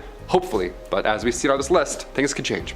Number 5, Cybran Louis Van Schoor. Just sounds like trouble right off the bat. That many names? Can't be good. Back in 1992, Louis was a security guard in Cape Town, South Africa. He's now known as one of the worst serial killers in all of South Africa, in all of history. It's pretty bad stuff. See, Louis would respond to silent alarms that were triggered on business grounds. He was a security guard. But instead of arriving and, handling the situation in any way that's normal, the former policeman would instantly just shoot to kill. No questions asked. That was it. He was convicted of killing 39 burglars. The families of the victims spoke up. This was, of course, lawless. This was cruel. So Louis was found guilty of 7 murders and 2 attempted. 12 years later, in 2004, Louis was released. Yep, could have seen that one coming, could you? During a press conference, Louis said to the families and friends of my victims, "I apologize if my actions caused any hurt and discomfort." I like how he says if. Okay.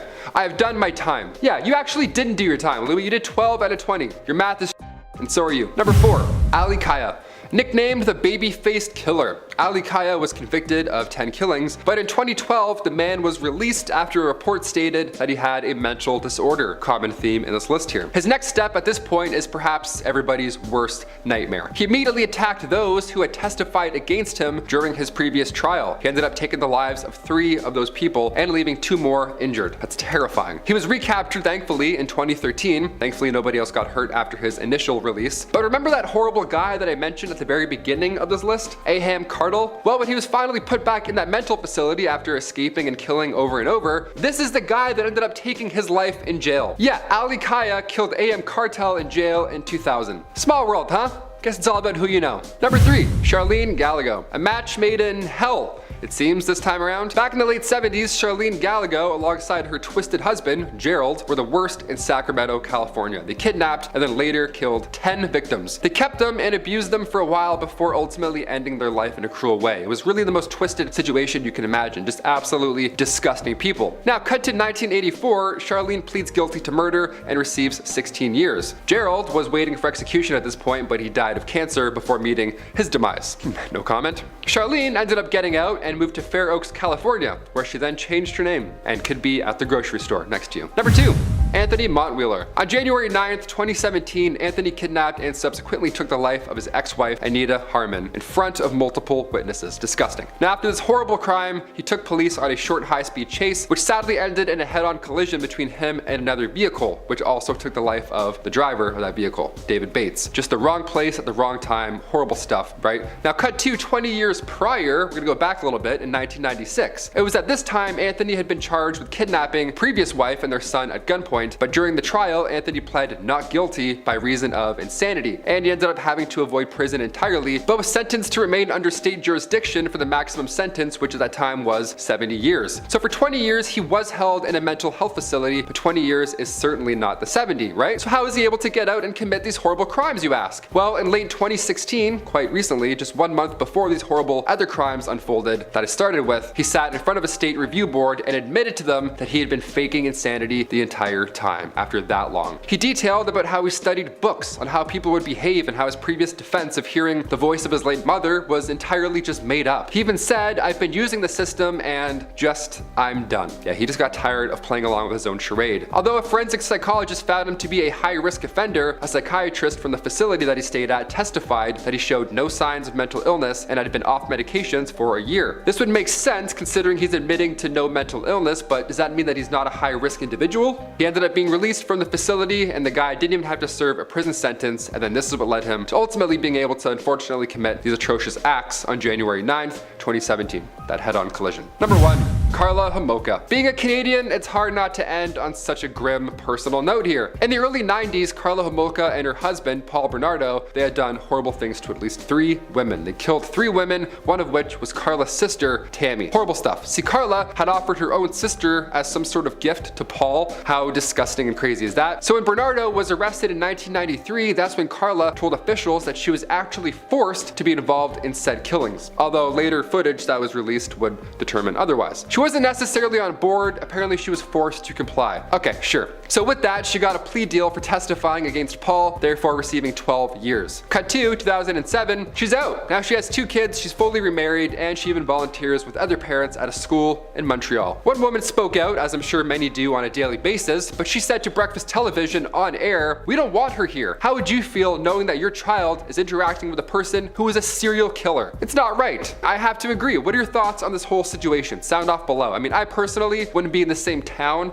as Karla Hamoga, if I'm being honest. If I'm being honest, Toronto is too close for comfort. Like, I'm gonna go move more west. Starting us off at number 10, Rashad Hawkins. He may not be evil, but he certainly isn't innocent. Rashad Hawkins was attending child support court and was sentenced to serve some time due to his negligence and failure to pay. Now, instead of doing the time or paying what he owed, Rashad decided running was the route he was gonna take. Before he was even taken into custody, Hawkins managed to evade authorities by jumping over a second-story railing and fleeing the building before they could catch him. He stayed on the run for 20 days before eventually being caught and now faces charges of criminal trespassing, assault, and evading arrest. So all in all, he made it much worse on himself. Next up at number 9, Nicholas Garrison. Arrested with several drug charges back in 2020, Nicholas tried his luck and made a run while in the courthouse. Out of nowhere, he manages to escape the grasps of the sheriffs detaining him and bolts, pushing past others in the courthouse,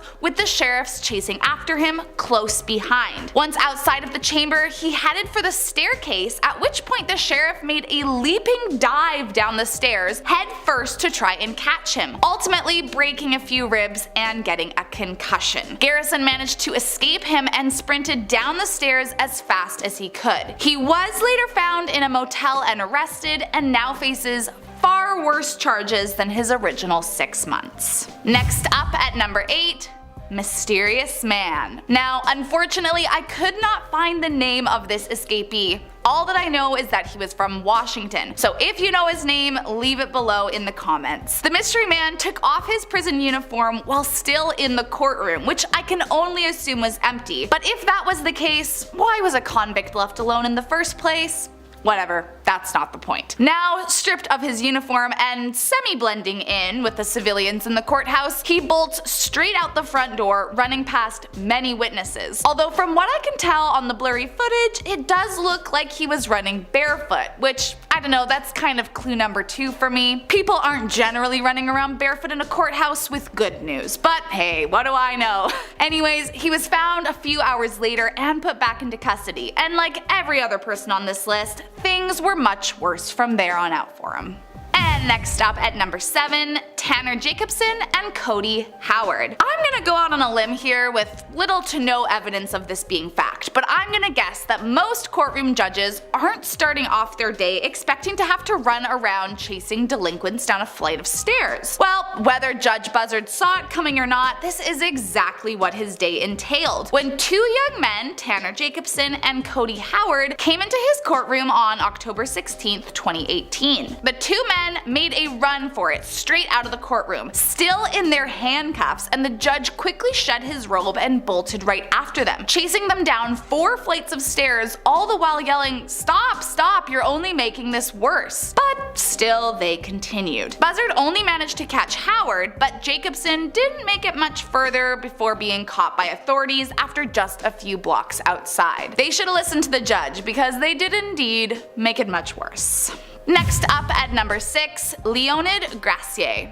In 2019, Leonid was convicted for killing his younger sister, and upon his arrest told authorities Satan had demanded him. Well, it wouldn't be the first time we've heard that excuse. Seemingly unfazed by what he had committed, he was put into custody in Moscow, where apparently it's common to put prisoners into these boxes to detain them. Perhaps what they seemed to forget was handcuffs, however, as the killer tried to escape the confines by crawling up into the ceiling of the courthouse. He was nearly successful, but didn't manage to get very far before police tased him and pulled him back down from the ceiling. During his confession, he said he didn't regret his actions, and essentially that he stood by his crimes and said that he had made everything better in doing them. So while he didn't technically succeed in his escape, I think we can all agree that we're glad that's the case. Coming in at number 5, a helping hand. Like most things in life, things are easier with the help of your friends. But unfortunately in this case, Callum was a 21-year-old helping his teenage friend escape a 5-month jail sentence. At first, the teen was just convicted for stealing a cell phone and for whatever reason decided his best option was to make a break for it. Bailiffs went after him but weren't actually too worried at first, as the door to exit required someone to push a button on the other side of it for it to open. Well, little did they know he had someone to do that very job. The accomplice, Callum Finter, ended up also being arrested for helping the teen escape, but he tried to claim that it was a total accident and he didn't mean to push the button. I don't know, but it seems pretty intentional to me looking at the footage there. This story didn't seem to win over anyone, and he was ultimately sentenced to 3 months in jail for aiding his friend in his escape. The teen was on the run for 2 days but was later found and ended up having another 6 months added to his sentence. Have you ever heard the saying, not all help is good help?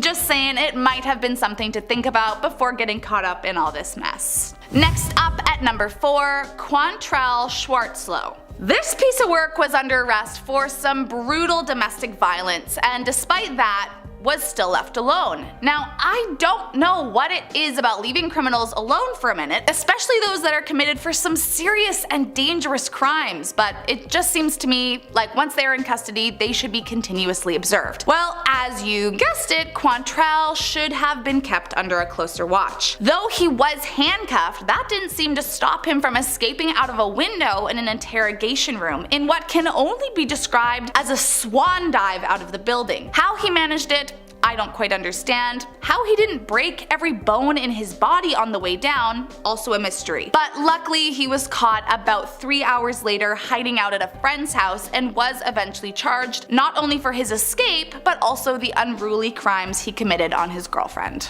Next up at number 3, Christopher Lee Ruffin. Back in 2012, while appearing in court for a probation violation, Christopher was sentenced to another 90 days in jail. Now, I don't know what he was originally charged for or any of the details of his case, but all in all, 90 days doesn't seem like it's as bad as it could get. But apparently it was still too much for Christopher. His runaway is especially wild to me because it's not just that he managed to escape, but he was actually tased by 2 of the bailiffs and still managed to continue running while being tased. He then ran past security and straight out the front door. In the next few hours, he tried to get multiple rides, threatening strangers to drive him out of town, but the police ended up catching up to him and took him back to jail. Now, this is just a wild guess, but I have a feeling he was looking at more than 90 days after the shenanigans he pulled.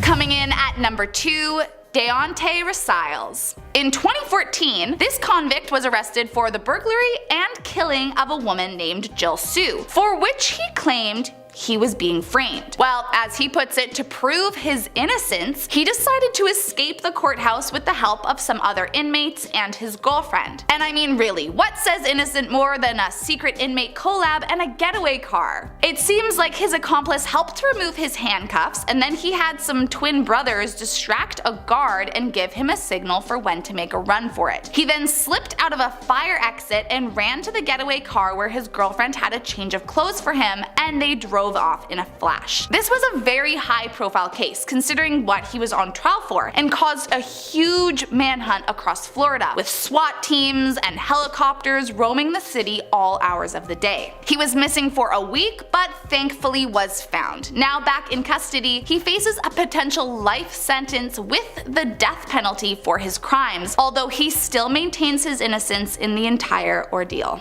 And last up in our number 1 spot, Ted Bundy. Ah yes, the notorious and downright evil killer who needs no introduction. But despite being convicted of killing and committing other horrors to at least 30 women, he was granted way more independence than should have been allowed to someone of his security level. People felt he was very charming and seemed to conveniently forget what he was in custody for. Well, Bundy took advantage of that, and in June of 1977, while on trial for one of his many killings, he was left alone in a courtroom library to prepare, as he was representing himself in court. While alone and out of sight from the guards, Bundy managed to open a window and make a run for it. He jumped out of the 2nd-story window, injuring his ankle, and managed to disappear into the woods for 6 days. He was, of course, found, convicted, and eventually sentenced to death for all of his crimes, but it's one of the craziest escape stories to this day. Number 10. Jason Brian Dalton. Some people think that demons and possession usually happens at a crossroads or maybe even with a Ouija board, but this is the 21st century. Jason Brian Dalton blamed it on his phone. He was an Uber driver, and on the evening of February 20th, he used a weapon to take the lives of multiple people. Dalton said that when he opened up the Uber app, he was presented with the symbol of the Eastern Star, which represents God on Earth. But apparently it wasn't God communicating with him through the phone, as he says that an image of the devil's head appeared on his screen, which he describes as looking like a cow with horns. He said that from that night, he could barely remember anything, except that the devil would apparently tell him where to go and whose lives to take, saying that it was like the devil completely took over his body and mind. Then when police apprehended him, he said that the screen on his phone went from black to red, and that the devil was no longer in control after that point. Number 9. Arnie Johnson. It's impossible to go through any discussion about this topic without talking about this one specific case, and I'm sure you were all expecting to hear it, so let's get it out of the way. In 1981, a man named Arnie Johnson killed his landlord, and the events went on to inspire the movie The Conjuring: The Devil Made Me Do It. Before the night of the crime, Arnie's fiance's brother appeared to become possessed by the devil,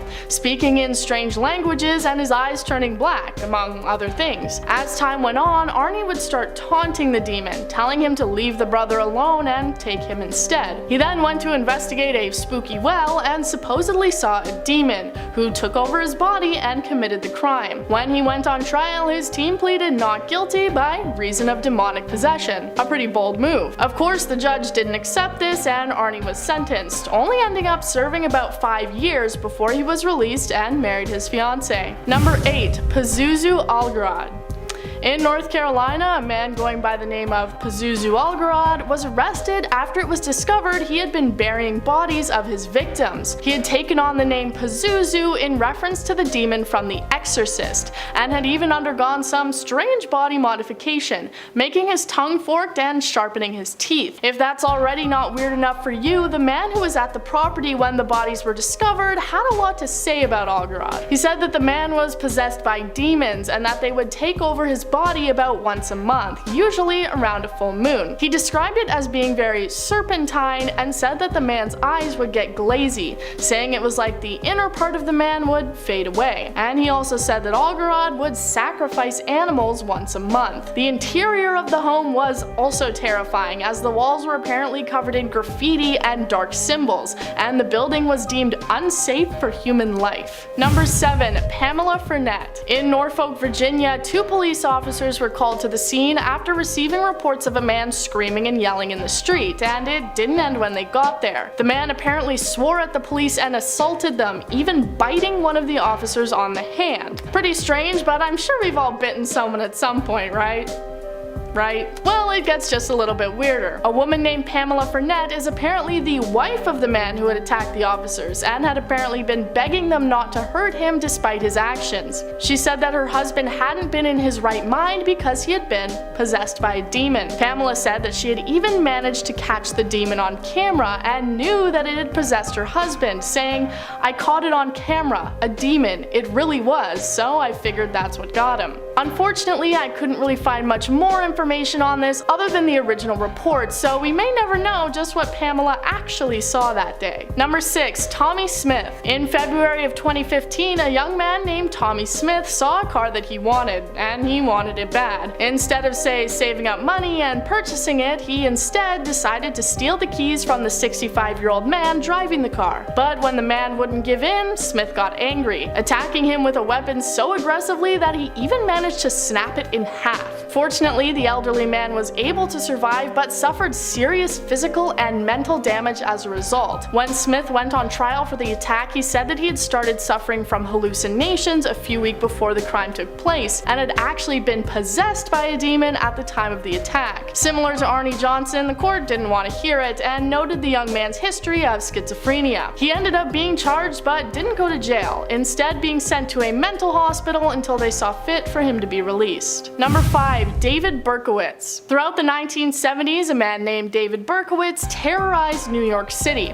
After already becoming a serial arsonist, he apparently started to hear the voices of demons in his head telling him to commit crimes. When he moved to a new home, he started to believe that his neighbors and their dogs were possessed by demons. And when he moved to a new apartment in the same area, his neighbor was a retiree named Sam, who he believed was a powerful demon. Sam's dog named Harvey was also apparently a demon, and Berkowitz believed that the dog was telling him to kill. His neighbor's name of Sam is also how he got his later name, which was Son of Sam. Soon after, people were turning up dead and police were trying to figure out who it was. During a break from the crimes, Berkowitz wrote a note to the New York Post that said, "I am still here like a spirit roaming the night, thirsty, hungry, seldom stopping to rest." He was eventually caught for the crimes and received a whopping 365 years in prison, where he apparently became a born-again Christian. Number 4. Nikolai Golubyak. Of course, things like this don't just happen in America, so let's head over to Russia in August of 2008. In a forest outside of a Russian town, 4 bodies were discovered, all seemingly having gone through something pretty terrible. It turned out that the crime had been committed by 6 self-proclaimed Satanists, the group being led by a man named Nikolai. They believed that human sacrifices were required to please Lucifer, or the devil, and the crime had been a part of an initiation ritual. The bodies had been discovered only 250 meters from Nikolai's own home,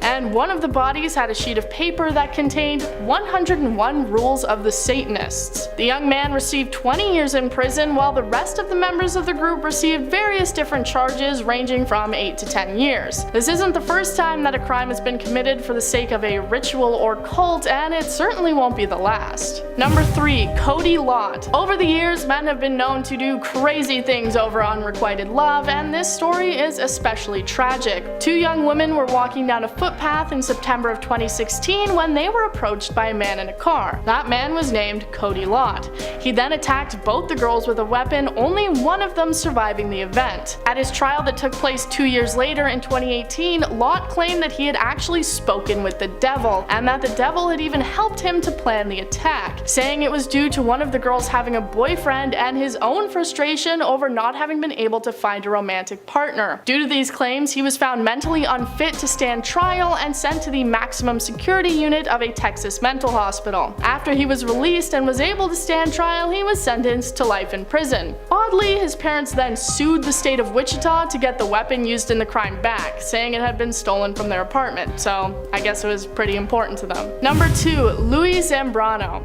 On September 10th, 2015, in Queens, New York, a body was discovered. It was the body of Angie Escobar, who had apparently died after being attacked with a pair of scissors, reportedly having been there for about 4 days before she was found. Police were quick to find a suspect, arresting the woman's short-term boyfriend, Louis Zambrano, who had attempted to run away to Virginia. When put on trial, he claimed that he had 2 reasons for the attack. 1, demonic possession, and number 2, trust issues. One of these things is not like the other. Everyone who heard his declaration was disgusted, both the victim's family and the judge calling him out on his ridiculous claim, believing he was clearly using it as a poor excuse. He was convicted and sentenced to 20 years in prison, also receiving an extra 3 years for an unrelated burglary charge. And I wonder if that one was the devil's fault too. Number 1. Michael Taylor. A lot of people think that exorcisms are a thing of the past, but they're most definitely not. The Archdiocese of Indianapolis reportedly receiving around 1,700 exorcism requests in the year of 2018 alone. Back in 1974, an exorcism took place in England, the possessed man being Michael Taylor. He had joined a church and allegedly started having an affair with the congregation leader, Marie Robinson. During the time they spent together, Taylor went from a seemingly happy man to a more angry and irritable one, until eventually the two were caught naked together and Taylor blamed it on an evil presence or demon that was within him. A vicar was called in to perform an exorcism on him, and in October of that year, they reportedly expelled a whopping 40 demons from his body. Despite them believing that there were still 3 evil demons inside him, they let him go on his way. And only a few years later, he was found covered in blood, and he said it was the blood of Satan himself. Well, it was actually the blood of his wife, him having taken her life. Taylor was put on trial but was found not guilty due to reason of insanity. Number 10. Maxim Petrov. Maxim Petrov was convicted for the ending of 11 people's lives in St. Petersburg between 1999 and 2000. Maxim, nicknamed Dr. Death by the Russian media, was a practicing doctor who targeted patients from a local health center, ending their lives by giving them lethal injections at their homes, then robbing them. All victims were included on the same list of lung patients who had undergone fluorography. Using this list, the police identified 72 possible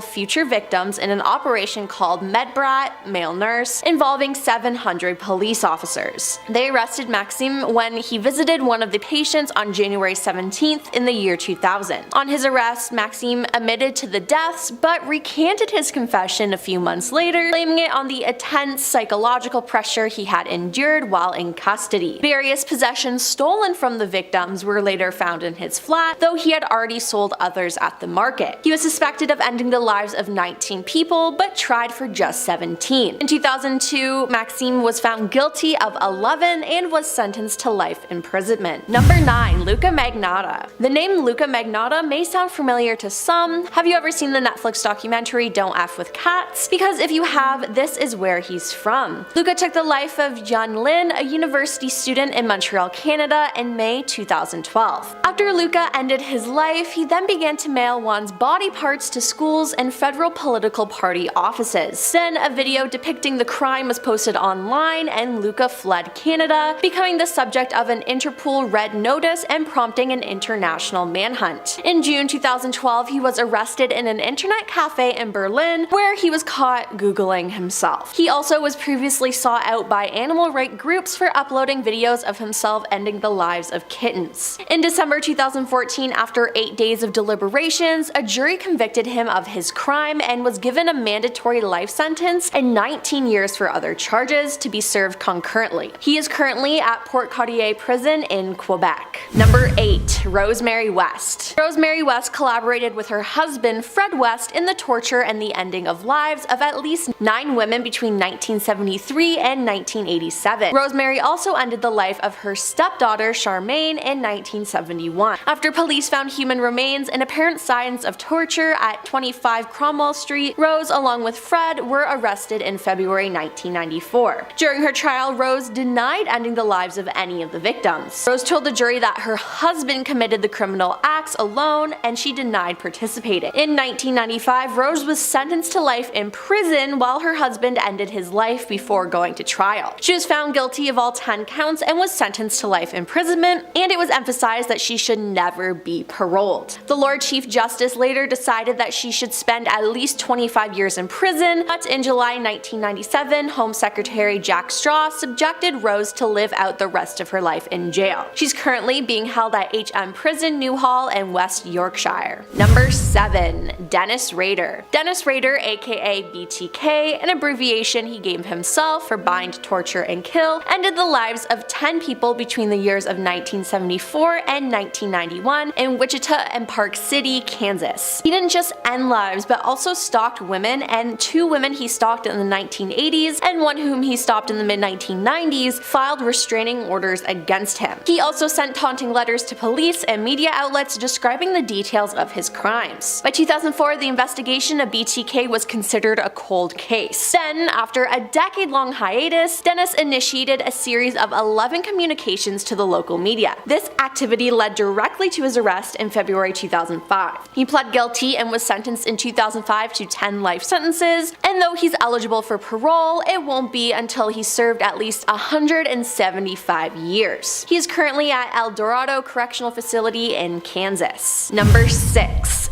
David Berkowitz. David Berkowitz, aka Son of Sam, went on a spree of ending lives with his firearm many times in New York that started in July 1976. He ended the lives of 6 people and wounded 7 others by July 1977, terrorizing New Yorkers and gaining worldwide notoriety. David eluded the biggest police manhunt in the city's history while leaving letters that mocked the police and promised future crimes, which were highly publicized by the press. David was arrested on August 10, 1977 and subsequently indicted for 8 crimes that ended lives. He confessed to all of them and initially claimed to have been obeying orders of a demon manifested in the form of a dog belonging to his neighbor, Sam. After being found mentally competent to stand trial, pleaded guilty, and was sentenced to 6 consecutive life sentences in state prison with the possibility of parole after 25 years. He then admitted that the dog and devil story was a hoax, which is shocking. Intense media coverage of the case made David a celebrity, and he seemed to enjoy it. In response, the New York State legislature enacted new statutes known popularly as Son of Sam laws, designed to keep criminals from financially profiting from the publicity created by their crimes. The statutes have remained in law in New York State despite various legal changes, and similar laws have been enacted in several other states. David is currently at Shagum Correctional Facility in New York. Number 5. Charles Cullen. Charles Cullen was a nurse who ended the lives of dozens of patients during a 16-year career spanning several New Jersey medical centers until being arrested in 2003. He confessed to committing as many as 40 deaths, at least 29 of which have been confirmed, though through interviews with the police, psychiatrists, and journalists suggest he committed many more, as some experts believe he has up to 400 victims. On March 10, 2006, Charles was brought into the courtroom of Lehigh County President Judge William H. Platt for a sentencing hearing. Charles, upset with the judge, kept repeating, "Your Honor, you need to step down," for 30 minutes until Judge Platt had Charles gagged with a cloth and duct tape. Even after being gagged, Charles continued to repeat the phrase. In the hearing, Judge Platt gave him an additional 6 life sentences. As part of his plea agreement, Charles has been working with law enforcement officials to identify additional victims. He was sentenced to 11 life sentences in 2006 and will not be eligible for parole until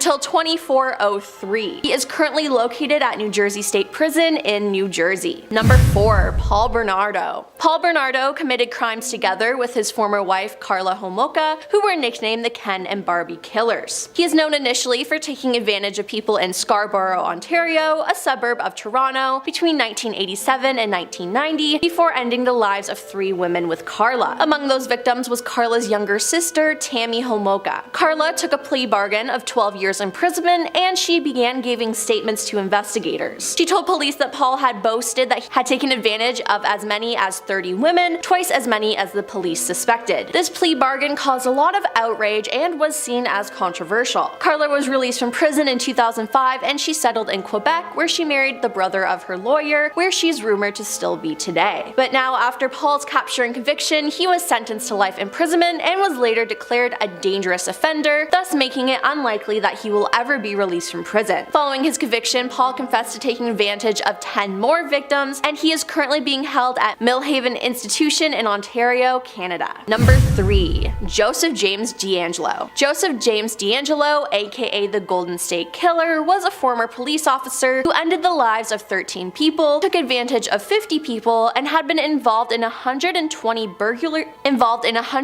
burglaries in California between 1974 and 1986. He is responsible for at least 3 separate crime sprees throughout the state, each of which spawned a different nickname in the press before it became evident that they were committed by the same person. He was also linked to hundreds of incidents of thefts, burglaries, vandalism, peeping, stalking, and prowling. He wasn't arrested until 2018 though, when DNA tracing from family members on genealogy sites linked him to his crime. In June 2020, he pleaded guilty to 13 deaths and 13 counts of taking advantage of people. In August of that same year, he was sentenced to life in prison without the possibility of parole. He's currently serving time at Corcoran Prison in California. Number 2. Gary Ridgway. Gary Ridgway, aka the Green River Killer, was initially convicted of 48 separate deaths. As part of his plea bargain, another conviction was added, bringing the total number of convictions to 49. He ended the lives of women in the US state of Washington during the 1980s and 1990s. Now, most of Gary's victims were alleged to be sex workers and other women in vulnerable circumstances, including runaways. The press gave him his nickname after the first 5 victims were found in the Green River before his identity was known. He strangled his victims, usually by hand, and after strangling them, he would dump their bodies in forested and overgrown areas in King County, often returning to the bodies to take advantage of them. On November 30th, 2001, Gary was arrested for the deaths of 4 women whose cases were linked to him through DNA profiling evidence. As part of a plea bargain wherein he agreed to disclose the location of still missing women, he was spared the death penalty. He was sentenced to 48 life sentences with no possibility of parole, an additional life sentence, and 480 more years of tampering with evidence. He is currently at Washington State Penitentiary in Washington State. And coming in at number 1 is Robert Pickton. Robert Pickton worked full-time at his family's pig farm after inheriting it in the early 1980s. It was at this point that it was believed he started ending people's lives. He ended their lives just like they were pigs. When he was done with their bodies, he would then feed them to his pigs to get rid of the evidence, which is just messed up. He was finally arrested in 2002 and was convicted in 2007 for the deaths of 6 women and also the subject of a lengthy investigation that yielded evidence of numerous other deaths. Robert was charged with the deaths of an additional 20 women, many of them from Vancouver's downtown east side, but the charges were stayed by the Crown in 2010. Robert was sentenced to life in prison with no possibility of parole for 25 years, the longest possible sentence for second-degree murder under Canadian law at the time he was sentenced. The conviction was appealed twice by his lawyers, but ultimately rejected by Canada's Supreme Court. During the trial's first day of jury evidence, the Crown stated that Robert had confessed to 49 deaths to an undercover agent from the Office of Inspector General who was posing as a cellmate. The Crown reported that he told the officer that he wanted to end the life of another woman to make it an even 50, and that he was caught because he was sloppy. There was actually a 2-part episode inspired by Robert on the popular crime drama Criminal Minds for the season 4 finale called To Hell and Back.